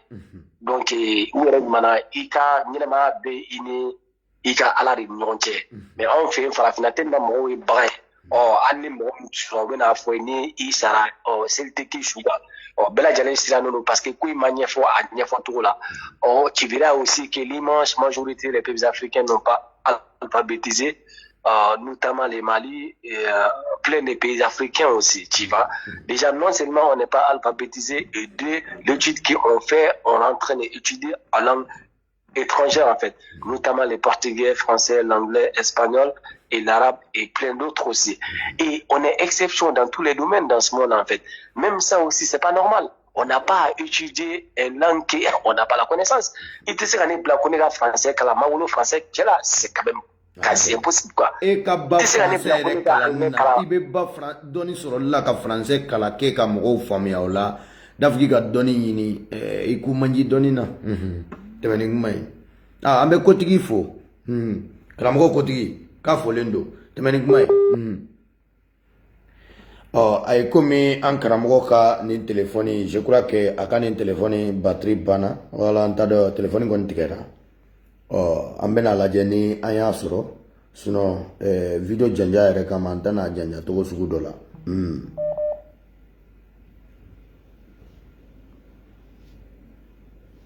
la o tɛ voilà i komi i ka appel tigɛla quoi voilà an b'i lamɛn sisan oui donc voilà i komi n ka téléphone dɔ in batterie banna du coup ça a coupé problème t'a la problème du coup je crois donc n b'a fɛ ka min fɔ dɔrɔn mara min kɛlen don anw kun farafinna depuis la nuit des temps depuis 2001 donc an nana na dɔn bi nkalon mara de don domination mara de don donc i ko ɲɛnɛmaya yɛrɛ bɛ hakili de bolo ni jadisi ye ka marifa da kɔngɔ la k'a bɛ taa mɔgɔ dɔ nin tigɛ suraka ala nɔfɛ a hakili de minɛ a la sinɔn wolofin tɛ mɔgɔ jugu ye fo ka se an ma ɲɔgɔn da ka nin tigɛ donc fo u ka jateminɛ k'a fɔ de ɲɛnɛmaya ye yɛlɛma de ye yɛlɛma ye dɔɔni dɔɔni de ɲɛnɛmaya la nous nous accepterons jamais qu'on continue dans cette direction et dans cette chemin jamais de la vie jamais nous acceptons pas ça an tɛna an jɔ cogo si la farafin ka mara ni mara in kɔnɔna la tuguni jusqu'à l'éternité an tɛna sɔn an tɛ sɔn o kɔni o ka diya u ye dɛ an kɔni n'a sɔrɔ an ka maakɔrɔ minnu bɛ yen depuis indépendance ma ta ko jɔn hakili de b'o la ko anw ka to o jɔn hakili kɔnɔna na an tɛ jɛn n'o ye dɛ fiyewu fo n'a sɔrɔ o yɛrɛ maakɔrɔw yɛrɛ t'a fɔ la ko bi denmisɛnnin k'o ye sini maakɔrɔ ye tɛmɛ ni kuma ye exactement parce que parce que devoir de FNB en boulot vis-à-vis des gens qui vont nous suivre dans cette terre, en fait. Nous avons l'obligation vis-à-vis de certaines, les Noirs qui vont nous succéder cette terre, et nous avons l'obligation vis-à-vis des prochaines générations, et nous avons l'obligation vis-à-vis de notre identité aussi, qui nous sommes, où on va aller, en fait. Donc, devoir de en boulot, nyema shinina. Imaye. Donc, ami nyema shinina fo, pour que nous me bon, ana ou kana sur bara no wala ou ka donc a fo, ou le finya te sengeye. Mo mu me ga bulu kuna ka fo ko ala de to u take uye, ko an nyema an tay la rek, aka fu nyina, o mo nu marala jonya, ou ni lavage de cerveau nyene ko. Exactement. Abe famu. Ya famu. Adante masa mali I wulu de, I ba wulu. Avec la baila ou hakli ka baradi. Oui. Oui. Adante I bita mo ga dugula ka fafa ka bafa. Adem sen nama ka takatani ya iga jamana ka. Kata ati ko kakla marfa dama avec la sengato dukulenchi. Atete mo ka. Oui hakli ka baradi. Hakli ka baradi. Hakli ka sebaya. Adante to wa mine ka ando jolokola san kemenani. On bi to wa te se la goshi mo do nya o hakli ka baradi. Sigatala. Arabu beka adante re suwaga jamana kan na an balmaw na shinju ne an jengon bora kubeta u dabalo nyini jamana wadaw kan bawo olu ayira ka fɔ ko an mo nte donnena o huduma fɔ jen dongo ko mali do jamana donne jamana do ma bawo be adun ta bota no na tawta ka ji dama nyini ka bi ka mi demsenu metu bin ko jika pour que kata dum dama nyini ka soro ka du donc oui, boliboli ni yole na dabalo no fa dukulu sanfɛ nu be tɛmɛ arabu jamana ka dante arabu be kuci ku daji tu ka kala ka fu ɲɛna ku jahanama kɔnɔ mɔgɔ ye ko u be seli mun na donc k'a fu ye mun na anw be seli bawo anw t'a fɛ n'an sara an ka jeni k'an sisi b'a fɔ farafi e sisilen no ka ban e ye fɛn langolo ye e ye nin do anw bɛ ka jeni yɛrɛ de kɔnɔ ya ka ban quoi an k'an yɛrɛ lahala lajɛ sa bon suraka be ka nin bɛɛ k'u la u be misiri kɔnɔna la suraka be taa daji tu ka misiri kɔnɔ k'a fu ye ko silamɛw tɛ k'u be mun na yan nɔ a dante u be sa suraka be u ban k'u su don u ka kaburu la k'a fu ma ko anw ni jɔn su tɛ don ɲɔgɔn kɔrɔ o bɛɛ n'a ta la u be k'a fɔ ko ala wa la ilaha illallah muhammad rasulullah kabako dan nin bɛ ka k'u la hakili bɛ ka kila suraka ala hakili ni mɛnɛna o ye hakili ka baara ye dɛ n'i taara Israël miirimanta bila I bɛ n'a ye même a ma mɛn yɛrɛ jifu dɔ ye kongolɛ dɔ gosi fo ka bɔ ka bin a ye avion a ko fo ka dugukolo minɛ k'ale sen tɛ tu Israël a ye avion de ta ka taa Israël k'a bɛ taa bato la komi anw fɛnɛ dagalatɔ b'a ta cogo min na ka bɔ an fɛ k'an bɛ taa arabu ka gabakuru ninnu makan donc ale y'o kelen de kɛ ka taa Israël c'est à dire jifu ye jeli da o kan quoi ka jeli da o kan fo ka ɲɛnɛmaya nege b'u la ka tila k'u gɛn k'u bɛ n'u tɔɔrɔ u ka jamana kan k'u t'a fɛ ka wuli u ka jamana kan o bɛna ta o ta u bɛ ka église jɔ tuguni ko olu matigi Yesu mais bagaya ye tiɲɛ sa mais il faut ouvrir les yeux de voir comment l'humanité fonctionne et essayer de réfléchir un petit peu les peuples africains en fait il faut qu'on essaye de réfléchir un petit peu et min fana yɛrɛ ye ko gɛlɛma yɔrɔ ye bɛɛ lajɛlen de touché la minɛ politiciens touché len don ni a diinɛ ko ye sɔrɔsiw touché len don militaires touché len don karamɔgɔ on n'en parle pas jagokɛlaw touché len don hali minnu ye donsow ye donsow fana touché len don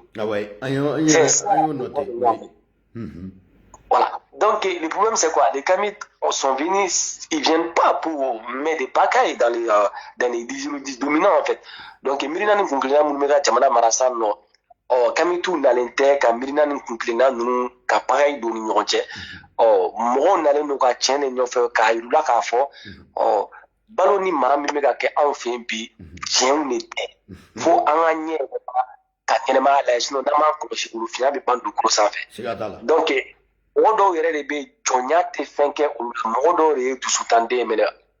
bamanankan na an b'a fɔ olu ma mɔgɔ mugu kelen mɔgɔ foroko kɔnɔ komi aw yɛrɛ b'a fɔ cogo min na ɲɔgɔnmɛ dajuruminɛladenw donc mɔgɔ dɔw bɛ jɔnya tɛ foyi k'olu la ɲɛnɛmaya la y'a fɔ cogo cogo olu jɛlen don ni jɔnya ye mɔgɔ dɔw fana olu bɛ jɔnya kɔnɔ ka sɔrɔ u t'a dɔn fɛn min ye jɔnya ye dɔw fana b'a kɔnɔ voilà exactement dɔw fana b'a kɔnɔ olu tɛ ko nin ɲɛdɔn olu t'a dɔn ko nin dir'u ma cogo min na ka sɔrɔ k'u bila mɔgɔlankolaya dingɛ kɔnɔ ka sɔrɔ k'u bila diɲɛ bɛɛ kɔfɛ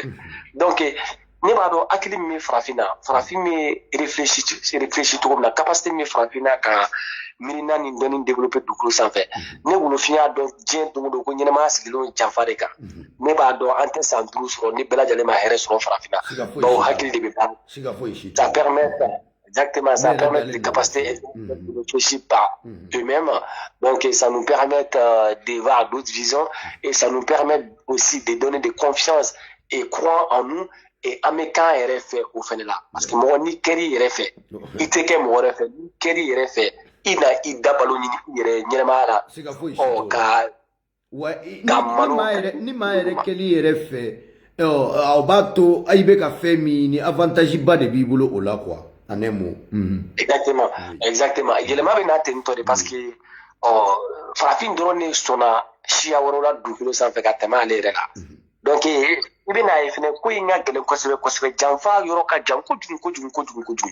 janfa tɛ bi ko ye mais bi ma diɲɛ da ɲɛnɛmaya tɔ bɛ kɔfɛ ka na janfa min sirila an kama k'an kɛ mɔgɔfɛmɔgɔ ye k'an kɛ bolodenkɔni tamasiri ye donc n'an sera ka ɲɔgɔn faamu an bɛ se ka janfa in kɛlɛ kosɛbɛ kosɛbɛ ka ɲɛnɛmaya kɛ an fɛ Burukina ka sɔrɔ an mana da tubabuw cɛla nɛnɛ o ni immigration na ka sɔrɔ an ma taa arabu fo k'an don jɔlɔkɔ la k'u ni nɔ kan na an bɛ se k'an ka dugukolo protéger k'an ka ɲɛnɛmaya protéger an bɛ se ka armes dilan ni arabuw nana u bɛ na an ka dugukolo wɛrɛ min na komi u ye Tunisie ni Maroc ninnu ni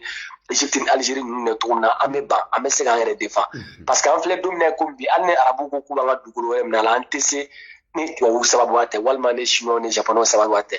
donc farafin ka balo bɛ ka kɛ maɲumantɔ ko de dugukolo sanfɛ bi an tɛ se k'an yɛrɛ balo an tɛ kɛlɛkɛminɛn dilan hali kan an yɛrɛ protéger an tɛ se k'o kɛ kuma tɛ mɔgɔ wɛrɛ ma donc an bɛ se k'a fɔ n'a ye doni de diɲɛ kɔnɔ an filɛ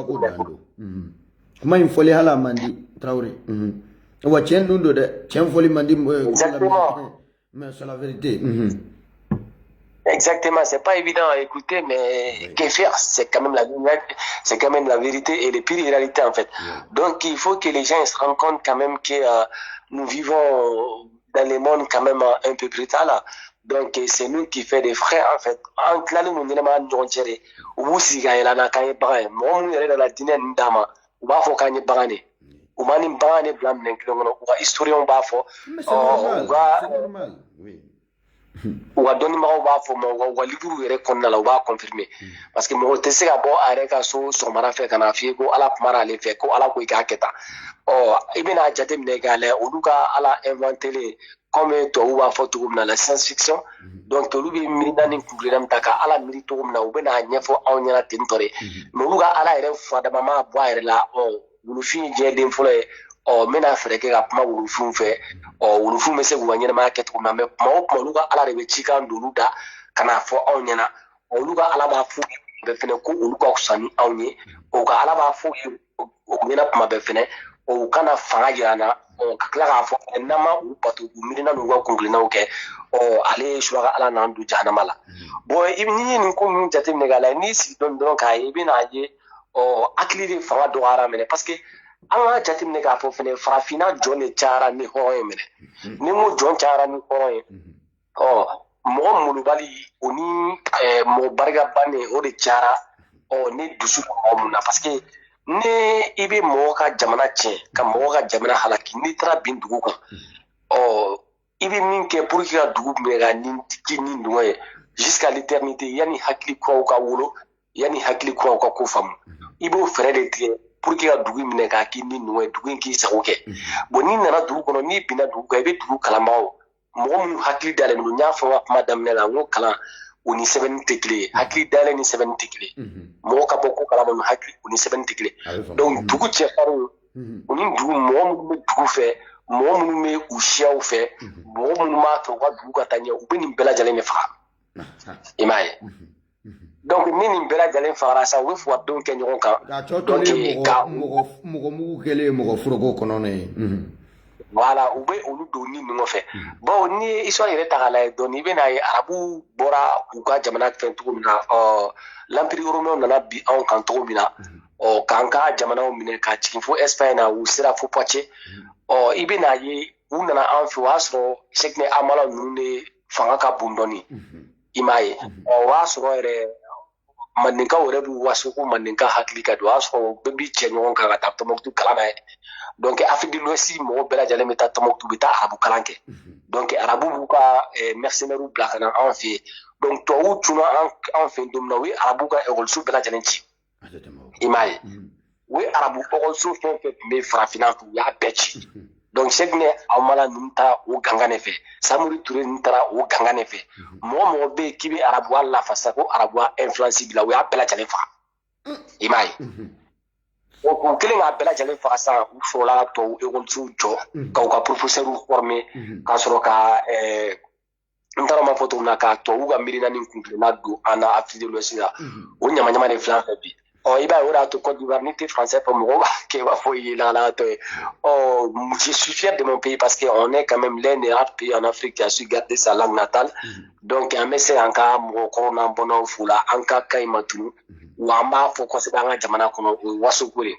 i m'a ye donc i bɛ n'a ye ɲɛnɛmaya bɛ ten tɔ de n'i b'a fɛ ka mɔgɔ dominer i b'a hakili de minɛ a la o de y'a to an ka cɛkɔrɔba dɔ tun bɛ yen ale ka ɲɛnɛmaya ma jan kosɛbɛ n'an b'a fɔ ma an ka kan na ko Wɛnzɛn Kulibali i kɔni b'a dɔn nin ye tɔgɔ ɲɛnɛma ba yɛrɛ Wɛnzɛn kɔni an tɛ nin tɔgɔ ninnu mɛn bilen koyi u y'a bɛɛ yɛlɛma ka arabu tɔgɔ a tɔgɔ kɛla arabu tɔgɔ i b'a ye Wɛnzɛn ninnu ye voilà bon Wɛnzɛn ninnu ye mɔgɔ ye farafinna minnu ye tubabu kalan daminɛ i m'a ye bon Wɛnzɛn tun ye interprète de ye farafinw ni tubabuw ni ɲɔgɔn cɛ an bɛ se k'a fɔ notamment maliyɛnw ni farafinw ni ɲɔgɔn cɛ i komi tubabuw t'an ka kan mɛn tubabuw bɛ kuma fɔ Wɛnzɛn m'a yɛlɛma ka kɛ bamanankan k'a d'anw ma donc anw fana m'an ka kuma fɔ Wɛnzɛn b'a yɛlɛma ka kɛ tubabukan k'a di tubabuw voilà donc Wɛnzɛn tun b'an sago kan na ne tubabuw ye min fɔ k'o fɔ an ye n'o t'a ni numu ye a b'a yɛlɛma a k'a ni numu ye n'anw ye min fɔ tubabuw ye n'u ma ni Wɛnzɛn a b'a yɛlɛma k'a k'a ni numu ye parce que ale de ta in kalan donc ale de waso kan in na k'a yira k'a fɔ kan in ye kan nin yɔrɔ fɛnɛ degun fɛnɛ tun bɛ nin yɔrɔ degun fɛnɛ b'an kan quoi oui voilà exactement donc k'a fɔ ko i kana mɔgɔ ɲini k'a dɔn mɔgɔ ɲini k'a dɔn tɛ baasi ye mais i bɛ mɔgɔ ɲini k'a dɔn ka tɔnɔ de bɔ a la i tɛ mɔgɔ ɲini k'a dɔn k'i yɛrɛ détruire sinon siya tɔw fana y'a ɲini k'an dɔn ka sɔrɔ k'an détruire o y'a ɲini k'an dɔn parce que an hinɛ ka bon nous sommes communautaires i ma mɛn u yɛrɛ y'an détruire u y'an dɔn fɔlɔ de ye o sinon n'i ma dɔn i tɛ se k'a détruire oui voilà parce que u y'an dɔn anw ka ko de anw ka lahalatɔ de fanga bɔnna sinon tɔw y'an dɔn cogo min na anw m'u dɔn ten mais olu y'an dɔnni min kɛ u b'a dɔn coyi n'u tugura anw ka miirina n'an ka kunina kɔ ɲɛnɛmaya bɛ lafiya bɛɛ lajɛlen n'a balo dugukolo sanfɛ hɛrɛ la ka sɔrɔ mɔgɔ ma don mɔgɔ gasi la mais u ye an ka dɔnbagaya de ta ka sɔrɔ k'olu ta fara kan u bɛ se k'an détruire k'an mara cogo min na woloso ɲinɛna o de kɔ u y'an dɔn u ma dan o ma mais u fɛnɛ ta n'o ye juguya o ni mɔgɔ mara i komi u ka ɲɛnɛmaya sigilen n'o kan u y'o ta k'an détruire n'o ye mais anw bɛ taa mɔgɔ ɲini ka mɔgɔ dɔn ka tila ka n'an yɛrɛ détruire ni o dɔnniya de ye minɛ farafin tɛ taa kalan kɛ kɔfɛ k'a fɔ k'a b'o kalan ta a yɛrɛ ka société organiser cogo ka wali wɛrɛ mɔgɔw ka fɛn ta a bɛ na yɛrɛ lase a ka bɔ n'a bɛ mɔgɔw ma voilà farafin bɛ remplacement yɛrɛ de kɛ mɛ a bɛ taa fɛn fɛn ta kɔfɛ ni kɔrɔlen fɛn fɛn tun b'a fɛ a b'u bɛɛ de jɔsi ka ko kura bila o nɔ la donc ko kura in don ale tɛ ko kura in dabɔra fɛn min kama a t'a dɔn ale tɛ se ka ko kura in sɛbɛn foyi a kɔni sigilen min dɔrɔn u yɛrɛ ɲuman ala ma kɔnɔ sigi n ye tubabu n ye arabu ka adisa ko ɲɛf'i ye sisan nɔ olu bɛ dɔ tigɛ a bɔ a la cogo min na ka dɔ fara a kan cogo min na o de y'a to u b'a fɔ an ye mali la ko karamɔgɔw tɛ bɛn ko kuranɛ kelen de b'u la adisa kelen de olu m'a faamu de silamɛya de bɛ taa diɲɛ jamana o jamana bɛ a ɲagaminen don donc n ye olu ta fɛ yen n bɛna exemple ta tubabu fana ta kan anw bɛ tubabu ka kalan kɛ an bɛ kalan kɛ français la i m'a ye mais i bɛna ye i ni dɔ bɛna sɔsɔli kɛ a b'a ja fɛn dɔ ka taki c'est-à-dire ko nin de ye français ye ale dun fa tɛ français a ba tɛ français a ka dugulamɔgɔ tɛ français a buruju sisan ye ale ye fɛn kalan o kɛ dɔ kɔnɔ dɔrɔn a bɛna sɔsɔli wuli k'a jɔ k'a teki mais ale bɛ ka sɔsɔli wuli k'a jɔ mun min kan i b'a sɔrɔ tubabu y'o mun sama ka bɔ a kɔnɔna la ale ma bɔ a sama kuma kalama parce que san 2 o san 2 san 4 o san 4 walima san 5 dictionnaire la u bɛ mun dɔ bɔ a kɔnɔ ka mun dɔ don a kɔnɔ c'est-à-dire kumakan dɔ b'a kɔnɔ b'a yira k'a fɔ nin tɔnɔ ma bon bilen an bɛ nin kumakan in bɔ a kɔnɔ an bɛ kumakan wɛrɛ don a kɔnɔ parce que kan ye anw de ta ye an bɛ fɛn don a kɔnɔ min ka d'an ye an bɛ fɛn bɔ a kɔnɔ min ka d'an ye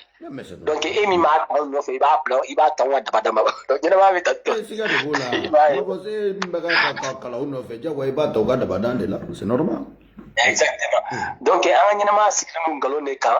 an bɛ k'an yɛrɛ bloku ni min ye livre kalan dɔrɔn an b'a fɔ nin ye dɔnnikɛla ye fo kow ka ɲɛfɔ mɔgɔw ɲɛna de c'est pour ça que la jeunesse d'aujourd'hui quand même on a une très grande responsabilité et moi je suis fier, je suis très fier quand même parce que il y a plus en plus des Africains et les jeunes Africains qui commencent à se poser des questions et denmisɛnnin caman de bɛ farafinna u ye capacité intellectuelle sɔrɔ k'a fɔ ko ka yɛlɛma kɛ donc o ye n bɛ se k'a fɔ o ye denmisɛnnin caman yɛrɛ bɛ k'i yɛrɛ ɲininka ko mun ye anw kɛ tan o bɛɛ satisfaction y'an bolo quoi. Voilà, et il y a plus en plus de gens qui contestent la religion importée et mɔgɔ caman de fɛnɛ bɛ n'i y'a ɲɛf'u ye u b'a faamu donc u b'a yira k'a fɔ o ye anw ma tare o y'an ma lafiya ye parce que ɲɛnɛmaya la wagati bɛɛ n'a révolution don an ka mɔgɔw dɔw ye jɔnya kɛ olu ye jɔnya kɛlɛ olu bɔra a kɔnɔ donc anw ka responsabilité ye min ye ka diinɛ in tiɲɛ n'a nkalon fɔ mɔgɔ ɲɛna donc n'a nkalon n'a tiɲɛ fɔra bɛɛ lajɛlen n'a hɛrɛ sɔrɔ bon an ye chance sɔrɔ n'a nana bɛn tile ma i bɛ n'a ye i kelen tɛ bɛɛ lajɛlen de don a sentiment min bɛɛ lajɛlen na mais mɔgɔw t'a dɔn u b'a exprimer cogo min na bɛɛ lajɛlen sirannen don bɛɛ lajɛlen jɔrɔlen don i komi bagan cayara jamana kɔnɔ n'i y'a fɔ réaction bɛna kɛ min ye ban bɛna k'i la wa u bɛ n'i bali i da balo la wa u bɛna ban ka seli su kan quoi i ka denbaya i ka denwulu min fɛ donc o de bɛ ka bɛɛ lajɛlen bloquer mais ce qui est important et ce qui est notre chance, on voit qu'il y a plus en plus de jeunes, surtout les gens qui ont moins de 50 ans et moins de 40 ans, il y a plus en plus de jeunes qui s'intéressent à la civilisation africaine, notamment à l'écrémitisme et la spiritualité. Et il y a plus en plus de jeunes qui s'intéressent à la science, il y a plus en plus de jeunes qui commencent à faire la différence entre la langue et la science, en fait. Donc, il faut qu'il y ait un blanc qui arrive, c'est qui te bouge, qu'on a sur les mains, négation, bouli, il va se faire nos glanierements, la mime, c'est mɔgɔw lafiya dugukolo sanfɛ ɲɛnɛmaya b'o dɔrɔn de nɔfɛ n'i sera ka fɛn dilan min bɛ se k'i yɛrɛ lafiya a bila i kunna a bɛ se ka mɔgɔ wɛrɛ lafiya n'a ye mɔgɔ wɛrɛ lafiya o kɔrɔ a bɛ se ka diɲɛ lafiya diɲɛ bɛ se ka tɔnɔ bɔ fɛn foyi tɛ diɲɛ kɔnɔ ko jama sigira ka min dilan mɔgɔ kelen de b'a dilan walima mɔgɔ fila a b'ale lafiya ale bɛna fɔ a tiɲɛna ne ye nin fɛn dilan nin ye ne lafiya est ce que a tɛ karisa lafiya a bɛ yira k'a fɔ a bɛ karisa lafiya jamana bɛ dɔnni san ka bila jamana ka disposition kan a bɛ jamana kɔnɔdenw lafiya diɲɛ mɔgɔw fana bɛ dɔnni san walima ka dɔnni prêter ka diɲɛma lafiya ɲɛnɛmaya bɛ ten tɔ de o de y'a to bi ni iPhone ye bi français iPhone 13 walima iPhone 14 sini kɛnɛ n'olu y'a utiliser ne français sɔrɔ i b'a ye sini kɛnɛ kɔta i b'a ye chinois a bɛ chinois bolo parce que a ye français nafa a nafa bɛ se mɔgɔ ma chinois ye mɔgɔ de i b'a fɔ français ye mɔgɔ ye cogo min na anw fana ye mɔgɔ ye cogo min na i b'a fɔ américain ye mɔgɔ ye cogo min na i mana dɔnni kɛ diɲɛ dugukolo fan o fan fɛ i mana dilanni kɛ diɲɛ dugukolo fan o fan fɛ n'a bɛ se ka ɲɛnɛmaya nafa a bila i kunna i ye koba kɛ ɲɛnɛmaya la a bɛ se ka diɲɛ bɛɛ lajɛlen nafa i m'a ye a ma se i ka bɔ ka taa États-Unis ou en Occident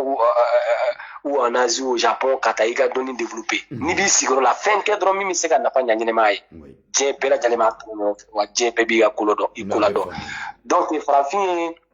sɛbɛnni de bila hakili ɲɛ c'est-à-dire farafin dɔw yɛrɛ de bɛ c'est-à-dire min yɛrɛ de sɛbɛnni ninnu minɛ f'a ka kɛ o de ye e dun t'a dɔn e bɛ ka min kalan min sɛbɛnnen don dɔ fɛnɛ de y'a sɛbɛn mɔgɔ min y'a sɛbɛn a ma bɔ kabakolo la ka cun fili bɛ se ka y'a ka kumaw la i komi cɛ bɛ se ka y'a ka kumaw la bon farafin ma o de faamu quoi farafin bɛ se ka scientifique dɔ ta sisan nɔ i komi Einstein filɛ farafin bɛ se k'o ta dɔrɔn k'i ka idole ko dɔrɔn ko ale bɛ ka fɛn o fɛn fɔ o bɛɛ lajɛlen de ye tiɲɛ i bɛ n'a ye o scientifique a bɛ fɛn dɔw fɔ fili b'a la a bɛ fɛn dɔw fɔ tiɲɛ b'a la o de ye farafin siya tɔw différence i m'a ye o b'a to jamanabaw kan ni sɛgɛn nana sɛgɛn bɛ jamanabaw sɔn hakili de la ni gɛlɛya nana i kan gɛlɛya ka ɲi sɔn hakili la e masa mali filɛ sisan nɔ ni i ka sara kɛra nin kalo la yanni kalo ka sa n'i ka sara ma labɔli kɛ gɛlɛya kana dan i b'a fɔ bon ne dun bɛ baara la n ka kalo sara dira a ma mais nin kalo in na n ka wari ma nabɔ fo ka taa kalo sa n bɛna miiri cogo di yanni kalo wɛrɛ min bɛ na n ye gɛlɛya min sɔrɔ nin kalo in na n ka n'o gɛlɛya sɔrɔ kalo wɛrɛ la i b'o sigi sen kan voilà mais farafin plus que farafin bɛ ka sɛgɛn farafin tɔ bɛ ka nalo de plus que farafin bɛ ka sɛgɛn farafin bɛ ka nalo plus que banajugu bɛ ka ca an bɛ ka nalo mɔgɔ tɛ ka ɲɔgɔn faamu an bɛ ka nalo guerre civile bɛ ka ca an bɛ ka nalo plus qu'an bɛ ka ɲɔgɔn faga an bɛ ka nalo misiri bɛ ka jɔ ka taa fɛ an bɛ ka nalo donc église pareil donc il faut se poser des questions mais qu'est-ce qui se passe c'est quoi les problèmes c'est quoi les problèmes bah du coup on connaît problème ni n'anya sur akili des problèmes nous essayons de faire la plus grande mobilisation possible la plus grande mobilisation et la plus grande je dis contestation vis-à-vis de cette religion et cette croyance. Nous allons essayer de mobiliser des maximums de la jeunesse africaine. Nous allons faire certaines choses que l'Africain n'a jamais connu cette révolution pareille. Nous allons déclencher certaines choses que l'espèce humaine, les plus grandes gigantesques révolutions que l'espèce humaine n'a jamais connues sur cette terre. C'est ce qu'on va déclencher en fait. Nous voulons les changements. Nous voulons être comme les autres peuples et nous voulons les respects. Et nous voulons vivre dignement et mieux comme les autres peuples. Nous avons même envie de dépasser les autres peuples en fait. Parce que akili de faire bela janika duklo ça fait on dal no hakili la wa ma dogo frafis hakili be barake. Donc ama fait de ka palo here la duklo ça fait ka kunshia to la pour shia to dan. Donc pour que o ka ke faut mo ka dîner ne fam. Dîner ni doni te nyonya sera la. Ni doni la ta dukolo sanfɛ doni la kɛmɛ o kɛmɛ doni la 90 o ni dɔni o si tɛ diinɛ la bɛɛ ko diinɛ tɛ tiɲɛ anw dɔnni na anw dalen don a la ko dɔnni de bɛ jamana la développer ni dɔnni de bɛ jamana la développer donc an bɛ dɔnni de minɛ anw fɛ wolofinna dɔnnibaga de bonya de don parce que anw dalen don dɔnni de la i bɛ n'a ye yanni ka bi se yanni ka cun kɛ an kan yanni siya tɔw kana ka bi wolofin kan wolofin bɛ dɔnni kɛ tɔw tun tɛ anw ɲɛ dɔnni bunakun kan mais kabini bin kɛra an kan k'an ka fanga minɛ ka na n ta sidɔn don an bolo o de bɛ ka farafin halaki tantɔ sinon an ɲɛ bɛ invention ba fɛn fɛn la dugukolo sanfɛ nin bɛɛ ye kɔsanina ko de ye téléphone ye kɔsanina ko ye télé ye kɔsanina ko ye avion ye kɔsanina ko ye mais plus que siya tɔw bɛ ka développer plus que an tɔw bɛ ka nagasi de c'est comme an tɛ plan kan quoi donc il est le temps quand même que on essaye de changer les choses c'est pas facile m'a fɔ kuma bɛɛ yɛlɛma ma nɔgɔn yɛlɛma ma nɔgɔn i komi an b'a fɔ bamanankan na cogo min na furukura bɔ tɛ taa wɔyɔ kɔ yɛlɛma ma nɔgɔn yɛlɛma ma nɔgɔn ne jamana bɛ changer dɔw bɛ sa nɔfɛ a bɛ dilan dɔw ɲɛna dɔw bɛ wuli ka bɔ sunɔgɔ la ko yɛlɛma kɛra a bɛɛ lajɛlen de bɛ jamana kɔnɔ donc responsabilité bɛ aw minnu bɔ aw minnu ye hakili sɔrɔ ka dɔn k'a fɔ sigi tɛ se ka kɛ nin kan k'a dɔn k'a fɔ ɲɛnɛmaya kan ka yɛlɛma anw dalen tɛ ka siya tɔw bato farafin tɛ jɔn ye dugukolo sanfɛ ni ka siya tɔw ka jagokun ta u bɛ ka busan kɛ k'an gosi an ka t'u ka jagokun feere il est le temps quand même que on essaie de se comprendre entre nous d'abord, on essaie de comprendre c'est quoi les problèmes, on essaie de comprendre et de savoir et de croire en nous et croire qu'il y aura des changements et les changements est possible en fait. Ɲɛnɛmaya la mɔgɔ n'i ma da i yɛrɛ la dɔrɔn i tɛ se ka foyi kɛ. O exemple fɔlɔ de ye f'i ka da i yɛrɛ de la fɔlɔ ne ma da i yɛrɛ la. Exactement o exemple frappant b'i yɛrɛ bolo i yɛrɛ donna ko in na tuma min na. Kuma bɛ fɔra i ma a fɔra i ye hali sɛ tɛ se ka kumakan faamu mais an filɛ don min na i komi bi a bɛ cogo di a bɛ cogo di ça déborde partout dans le monde c'est pas que les Africains des Afriques même les Africains des Occidentaux les Noirs qui sont nés en Occident ils commencent à se poser des questions on ni siya tɔw tɛ kelen dugukolo sanfɛ il y a un problème tu vois problème dɔ de bɛ yen mais il faut régler ce problème c'est un problème civilisationnel et c'est un problème je vais dire religieux et c'est un problème scientifique en fait. Donc problème il faut les régler maintenant. An tɛ se ka to gribudenya la dugukolo sanfɛ diɲɛ don o don k'an bolo jan. Bolo bɛ ka jan foyi tɛ wari tɛ foyi ni papier tɛ. Ka tampon kɛ papier kan k'o d'a ma an b'o utiliser après an bɛ sɛgɛn an bɛ tila k'u wele. N'a jar'u ye don min na u b'an ka jamanaw bila ɲɔgɔn na. N'a jar'u u ka jamanaw lafiya u bɛ n'a lafiya n'a jar'u ka guerre civile u b'a wuli. Ne don min jara u ye ko mɔ jeli caman bɔra u ka jeli jɔn jɔ u bɛ n'a jɔ anw tɛ se ka foyi kɛ foyi ala bɛ arme utiliser olu de b'a d'an ma an ka ɲɔgɔn faga plus qu'an bɛ ka ɲɔgɔn faga plus que olu bɛ ka développer plus qu'an bɛ ka ɲɔgɔn faga plus que u bɛ k'u sigi ka miiri plus qu'an bɛ ka ɲɔgɔn faga plus que olu bɛ k'u ka kalansow développer hakili farafin bɛɛ lajɛlen hakili jɔlen don kaki k'i hakili jɔ k'i ɲɛsin kabakolo ma k'a fɔ ko fɛn dɔ de bɛ yen o de bɛ na hɛrɛ kɛ ye. N'aw yɛrɛ ko ko ala bɛ yen olu ka jate la ko suraka ala bɛ yen o mala ala ye lakalakatɔ de ka jigin dɔrɔn ka na hɛrɛ kɛ farafin ye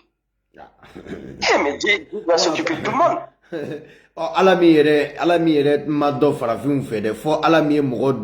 wɛrɛw don ani anw cɛ o bena jigi de kana hɛrɛ voilà wani ala a bɛ siya bɛɛ lajɛlen ci anw ma fo n'a bɔra an yɛrɛ yɛrɛbakun a bɛ bɛɛ de ci anw ma n'i tɛ anw fɛ an dakun mɔgɔ yɛrɛ b'a dɔn ko ala ni yɛrɛ b'a dɔn ko farafin bɛ yan wa suraka ala yɛrɛ n'i tɛ an fɛ an dakun i t'an fɛ i t'an ka kan fɛ an ka fini doncogo i t'o fɛ an ka muso furucogo i t'o fɛ su doncogo i t'o fɛ an ka denw kɛcogo a donna farafin minnu mɔgɔ mugu kɛla mɔgɔ minnu kɔnɔ a donn'o de kun na sinon ala in t'anw fɛ dɛ wa a fɛnɛ ma anw da o jɛlen don anw mɔgɔ minnu hakili kɔni kununen don anw b'a dɔn fiyewu ko suraka hakili a ma anw da o kɔni o ka jɛya bɛɛ lajɛlen voilà an bɛ fini don cogo min na suraka ala t'a fɛ ne ye kɔbila ɲɛbila don dɔ la suma fini don anw bɛ kɔri parata ka o kɛ fini min ye an ka o fini ɲumanbaw ye a fini bɛ mɛn si la wa a bɛ mɛn i bolo wa i y'a faamuya b'a la fɛn bɛɛ bɛ ku a fini na ko o ala t'o fɛ kabako tɛ fa wa ala ɲɛ tana yɛrɛ ye farafin ye suraka ala ɲɛ tana yɛrɛ ye an bɛ fɛn o fɛn kɛ ɲɛnɛmaya la bɛɛ lajɛlen arabu suraka ala bɛɛ arabuya mais fɛn fɛn ka di arabu a y'a bɛɛ lajɛlen ta a fɔ fɛn fɛn bɛ dilen tun arabu fɛ sa kɛ fɛn taba dɔw bɛ sɔrɔ cɛncɛnmayɔrɔ la n'u ka kɔlɔsi bani n'u ka gileki bani ninnu jɔn bɛ se k'a fɔ mɔgɔ minnu dalen don ala ko in na jɔn bɛ se k'a fɔ k'i bɛ arabuw ka gileki bani don k'i ka t'i biri foro la k'i ka sɛnɛ kɛ k'i bɛ se k'i diya ye sɛnɛ kɛ an ka kumaw ɲɛfɔ ɲɔgɔn ye dɛ mais anw ka bamananfini ninnu i b'a don i kana ka taa dabaninkurunin sama nɔ f'i nɔngɔn bɛ sama nɔfɛ mais bilekiba ta i ka t'o don i kana wala i ka kɔlɔsiba don i kalala la k'i ka f'i ka taa sɛnɛ kɛ a jateminɛ k'a lajɛ sinoba pour que i k'a dɔn ko lɔnbaliya ye dibi ye i bɛ n'a ye anw ka mɔgɔw bɛ an ka mɔgɔw lagosi tuma bɛɛ u bɛ fini minnu don fini ɲɛnamaw tɛ u bɛ fini minnu don bamananfiniw ye haramu ye a don ta bɔ ta baasi tɛ o tɛ tana ye u bɛ bazɛnw de don u ye bazɛn kɛ ka bamananfini remplacer parce que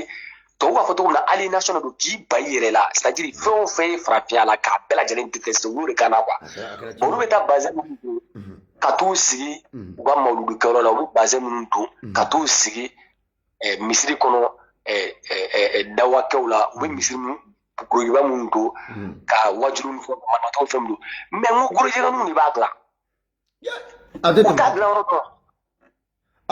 hakili la bazɛn kɛ kan ka dilan ko bazɛn bɛ dilan n hakili la Allemagne b'a la Allemagne bɛ bazɛn dilan n'i ma fili mais n ka directeur ye gorojɛgɛninw ni lesbiennes ni homosexuels olu de b'u ka finiw gosi tan a fɛ ka taa d'u ma u t'a bɔ yɔrɔ de dɔn c'est des gens ils ont grandi dans l'esclavagisme total en fait mɔgɔ minnu don bangeda jɔnya de kɔnɔ ka mɔgɔ jɔnya kɔnɔna la mais f'an b'o de bila u kunna baga de b'u la hakili fagara u tɛ foyi kan i connais rien e bɛ dɔ la gosi hɔrɔnden mɔgɔ min b'a dalakan bato mɔgɔ min ka ɲɛnamaya sigilen don tiɲɛ kan k'a fɔ k'o bolo fɛn man ɲi e yɛrɛ bɛ k'a fɔ ko fɛn min haramuyalen don tiɲɛ kɔnɔ minnu ye yahudiyaw ye ka tila k'a fɔ ko gorodigine e ka ala fɛn min bɔ o yahudiya jamana de kan o alabato fɛn fɛnɛ wa gorojɛgɛninw ni lesbienninw de b'o fɛn dilan k'o d'e ma e bɛ t'i sigi kɛ alabato il est où logique hakili na kɔni t'a la farafin ka bagan dabila sa a kuma in de b'a to i ka kuma in de b'a to a bɛ dabila dɛ parce que kuma in de ye an hakili minɛ ka taa bila baganya minɛ kɔnɔna na wa kuma kelen in an b'o de kɛ ka hakiliw bɔ a kɔnɔ dɛ e ma ye diɲɛ don o don k'i sigi ka wajibiliw k'an bolo ye wa o de kama fɛnɛ nin y'anw ka wajibili kɛnɛ de sigilen ye dɛ samedi o samedi an bɛ wajibili la yan wa an bɛ fasojɔ kɛnɛ kan ni cɛ o cɛ i y'a dɔn ko i bɛ se k'an ka kuma ninnu sɔsɔ bonya kɔnɔ karama kɔnɔna na dɔgɔyama t'anw bolo dɛ an t'an farafin ɲɔgɔn dɔgɔya fiyewu an b'i ye i n'a fɔ an yɛrɛ jɔ de n'a ye farafin ye yɔrɔ min na dɔrɔn a ye komi ne yɛrɛ jɔ de ye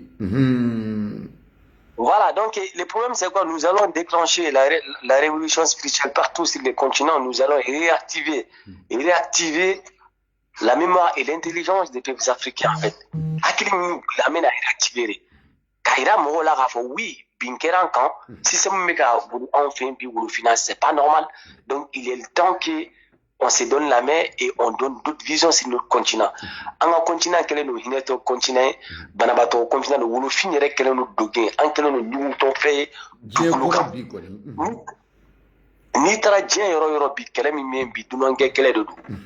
ko k'an gɛn ka b'u ka jamana kan dunankɛ kɛlɛ de bɛ jɛ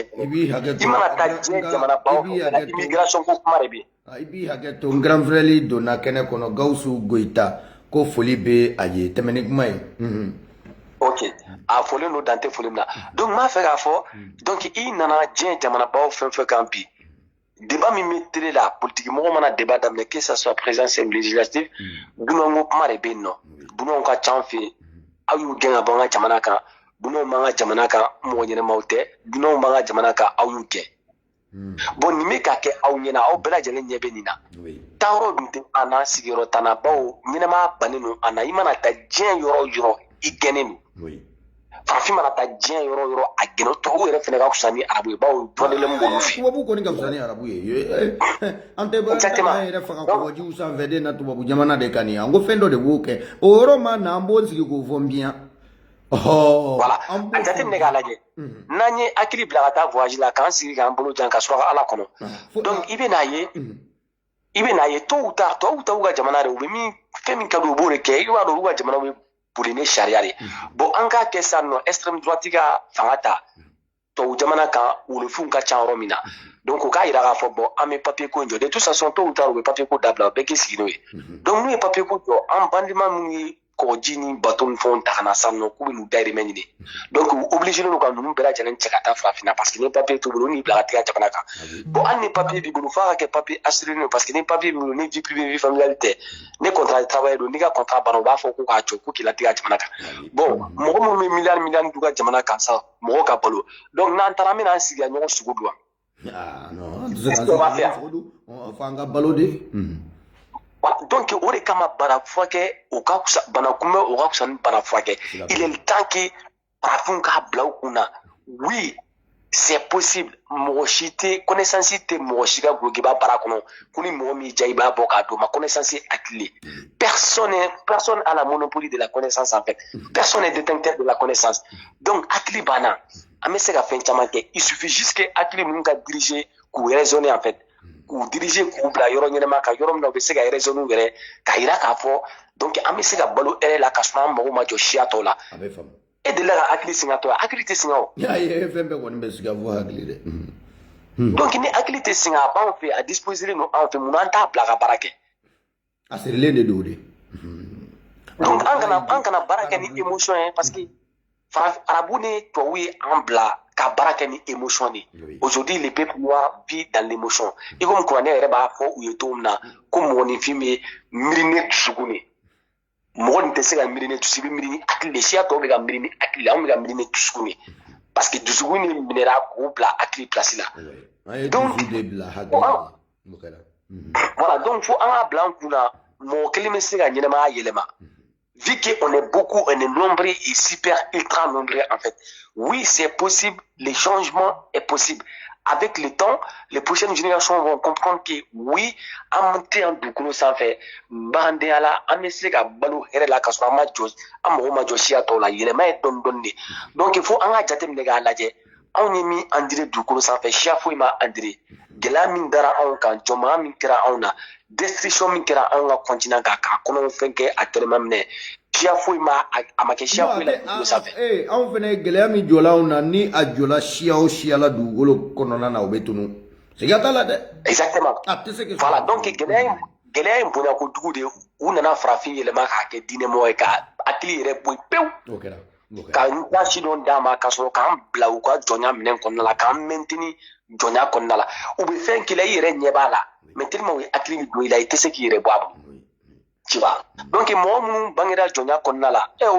o teranter de ne ka kuma photo chiffre ba yira o jonya bana fe frafinate sanke me bo folo jonya mara du me an fe ga chan san ba fly non ka ba godo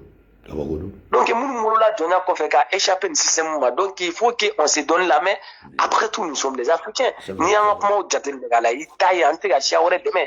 ame kamboro comment nous pouvons vivre dans la dignité comme les autres peuples en fait tout à fait dignité à la boulou faut faire de femmes Dieu n'a pas de religion dignité à la boulou ala ka diné hinere ka koto no ontala iko bamana ba photo na ka nyumanke ka jumanto nyina ma sigile no hinere ka mo te siga ka nyina ma bela jene ke hinela ko dali masabe nyina ma gele ay buro te siga ke Minema sigi do hinerega. Mais amega jodo de son antemi son kando. C'est ça le problème. Ibita farafina ta ni mali re ta ala mo keme o keme. Mi me sega arabu kan fo ka krofa tete me mo wolonfla ka mo keme o keme. E be sega ta feno pato ko di ka wuli ka kele ko no fe ita koro don, ita boro don, ita objectif don, ita tawro don. Rien ka wuli ki disi ko shidron ne islamé. Kabagodo. Mais il faut qu'on se pose la question. Pourquoi ça avance pas? Pourquoi il y a autant de misère? Pourquoi il y a autant de problèmes dans nos sociétés? Pourquoi il y a autant de destruction? Il faut se poser des questions. Donc, si vous voulez, on va faire un foyer. Ah oui, vidéo canadien. Non, vidéo canadien, tu vois ce que je veux dire, c'est qu'il y a comme là-bas fort et un peu bitable là. Bon, ne va faire mille fois comment était bon. Donc, en tant que bon on côté, ne t'as maman jo qu'on est bleu FIFA te ban. Donc, en tant qu'ami de tant que qu'on y a un enfant à bella jalenke. Oh, kaulu amu kaye ayula kafo. Oh, doninte to utai. Oui. Doninte utai.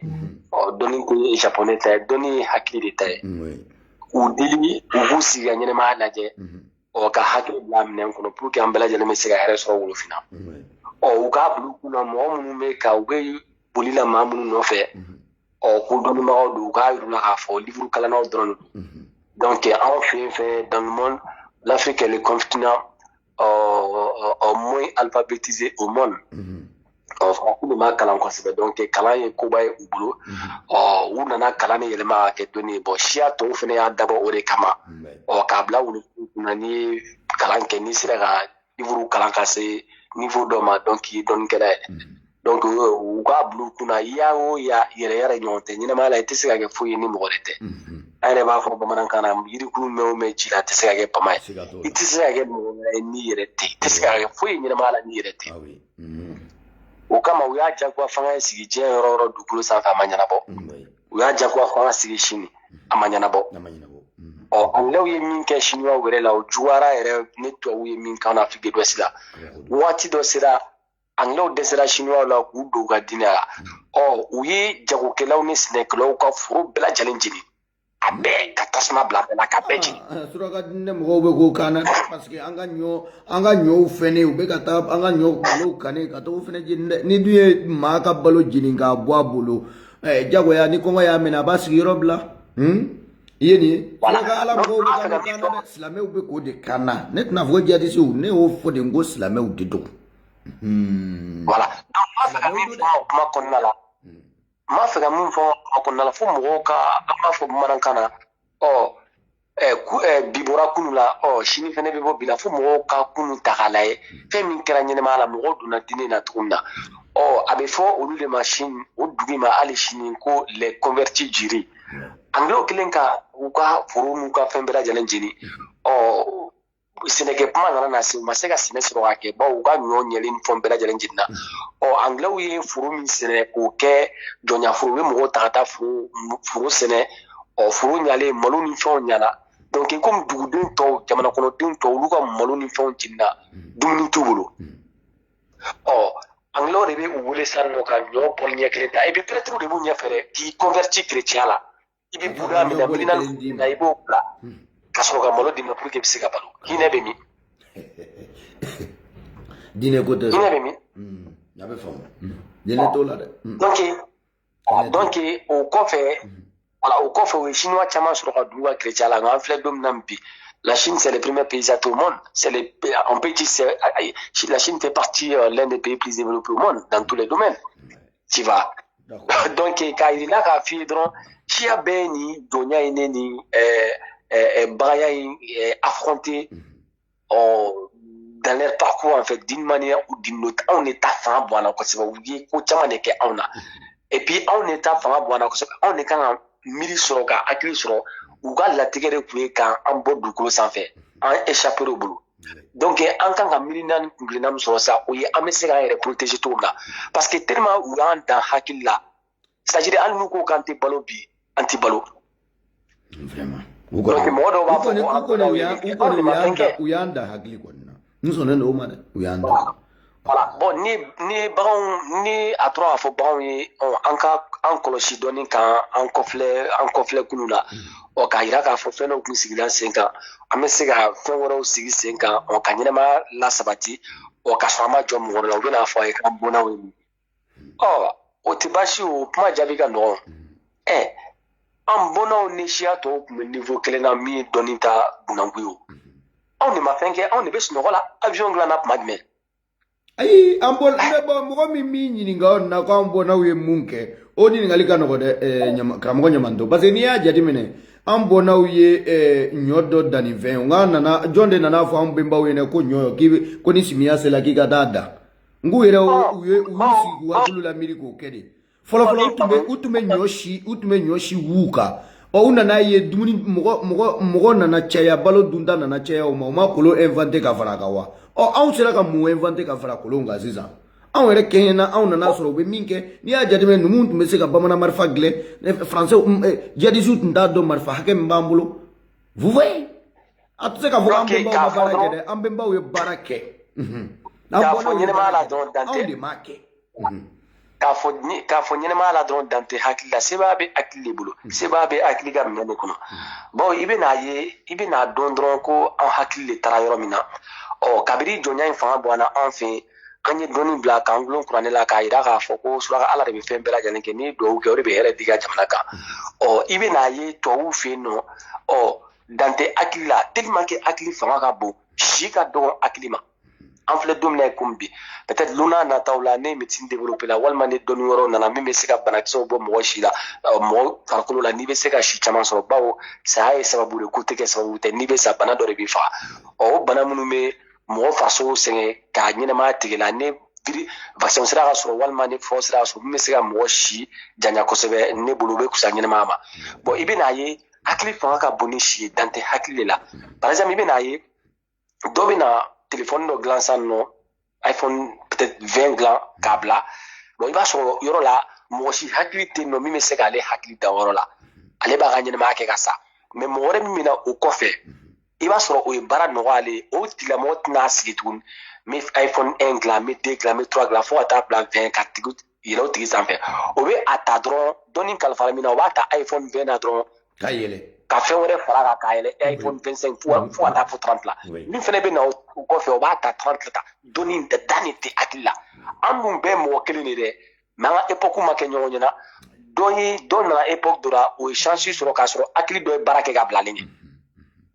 ale b'a ta yen ka yɛlɛ n'a ye avion bɛ ten tɔ de avion bɛ dilan tuma min na n'i y'a wuli tɔ ye dɔrɔn ani sisibaw n k'a tun bɛ pousser de dɔw fɔlɔfɔlɔ yɛrɛ n'i y'o lajɛ o tun bɛ pousser de mais a bilama bɛ cogo di voilà donc avion dɔw bɛ yen nɔ olu tun bɛ se ka tile kelen de kɛ yan'u ka bɔ jamana dɔ la ka taa jamana dɔ la mais an filɛ bi avion dɔw bɛ heure fila dɔrɔn avion ni guerre yɛrɛ u bɛ se ka heure kelen kɛ a bɛ jamanaw don ɲɔgɔn na avion transport olu bɛ heure 10 ni heure 4 ni heure 5 kɛ a bɛ dépend i ka jamana la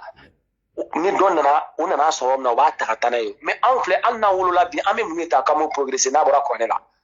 mun bilalen don an ɲɛ ko ala de b'a bɛɛ kɛ n'i y'a mɛn k'i bɛ taa dɔnni dɔ ta ka dɔ fara kan k'a développer i b'a sɔrɔ dɔ bila de ɲɛ de dɔ bilalen don tubabuw ɲɛ parce que u na fɛn dɔ de bɛ bila u ɲɛ a ma se u ka effort daminɛ fo dugu ma u b'a daminɛ o yɔrɔ la dɔrɔn ka tɛmɛ n'a ye mais min bilalen don an ɲɛ dɔrɔn o kuranɛ bibulu de min bilalen don an ɲɛ dɔrɔn o kuranɛ bibulu de i b'a ta ka dayɛlɛ lulo t'a la tubabu b'a fɔ cogo min na ni keni la tête i b'a ta cogo min na i b'a kalan ten i t'i da ka sunɔgɔ a banna diinɛmɔgɔw ka résultat ye min ye dɔrɔn a kelen komi ne i ka nafolo bila kɔlɔn kɔnɔ diinɛmɔgɔ mana fɔ k'i y'a jigin ka ta n'i y'a fɔ ko n'i jiginna k'i bɛ bɔ cogo di u b'a fɔ ko non ko n'i jiginna ko ala de bɛ kisi i ka bɔli la k'u bɛ duwawu kɛ i bɛ jigin kɔlɔn kɔnɔ i bɛ taa u ka fɛn ta k'a d'u ma i b'a fɔ ayiwa karamɔgɔ n bɛ kɔlɔn kɔnɔ n bɛ bɔ cogo di u b'a fɔ k'i jɔ k'u bɛ duwawu kɛ ko ala bɛ n'i labɔ u bɛ duwawu kɛ i tɛ bɔ i bɛ sa yen n'i sara u b'a fɔ ko ala de kitira a la diinɛmɔgɔw ka ɲɛnɛmaya sigi cogo filɛ. non a tɛ tɛmɛ nin kan vraiment an ye faamuya sɔrɔ i ka bi intervention na. voilà donc ni dɔnnibagaw ko k'i ka jigin kɔlɔn kɔnɔ ka taa fɛn ta n'i ko i bɛ jigin a bɛ fɛn ba a karisa n'i jiginna i bɛ bɔ cogo di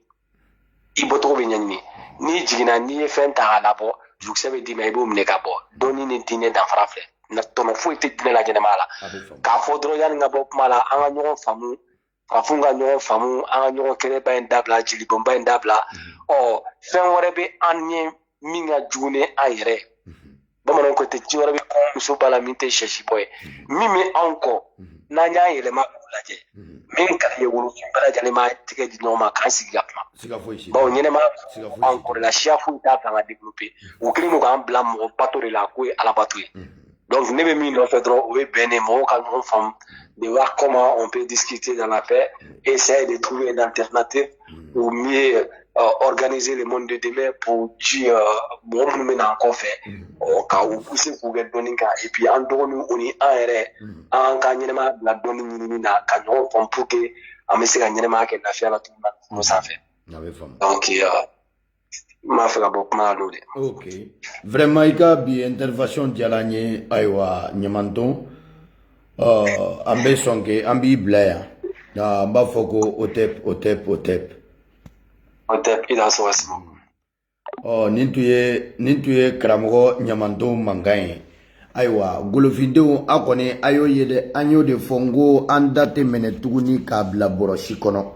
ninnu jɛman ninnu ye fɛn minnu donni ka na di anw ma anw ka nafa foyi t'a la o yɛrɛ misaliya ye mun ye anw tun bɛ fɛn minnu dilan u nana ka n'o fɛnw fɔ k'o la juguya anw bolo o jɔ ye mun ye n'i y'a jateminɛ an ka kɔɔri fini ninnu anw tun ye kɔɔri dɔn anw tun bɛ kɔɔri yɛrɛ dan an yɛrɛ ye k'a baara an yɛrɛ k'a kɛ fini ye an yɛrɛ ye yan wa an tun bɛ tila o kɛtɔ fini ye an yɛrɛ somɔgɔ dɔw tun bɛ se k'o baara kɛ o tun bɛ se k'a ka denbaya balo mais u nana o fini ninnu fɔ k'o lagosi anw bolo bi k'u ka forokiya janiw ta ka n'o di anw ma n balimaw aw yɛrɛw k'a sigi a k'a lajɛ o forokiya jani min filɛ nin ye ani kɔlɔsiba u y'o min ta ka n'o di anw ma o bɛ dilan o fɛ yen o dilatɔ o fɛ yen o bɛ baara di o somɔgɔw ma anw ka nafa jumɛn b'o la anw da ye dɔrɔn k'o forokiya jani don wa ni forokiya jɛmani i bɛ nin forokiya jɛmani ta k'a don i kana k'a ni kɔlɔsiba ta k'a don i yɛrɛ kana o cogoya kelen na i bɛ se ka taa sɛnɛ jumɛn kɛ n'o ye a kɔni a sela sa an k'an ɲɛ dayɛlɛ an ka ko ninnu faamuya ni hakili ye ni tun ye an ka video kalan jɛnɛya yɔrɔba dɔ sa a yɛrɛ y'a jɛnɛya la an b'a fɔ ko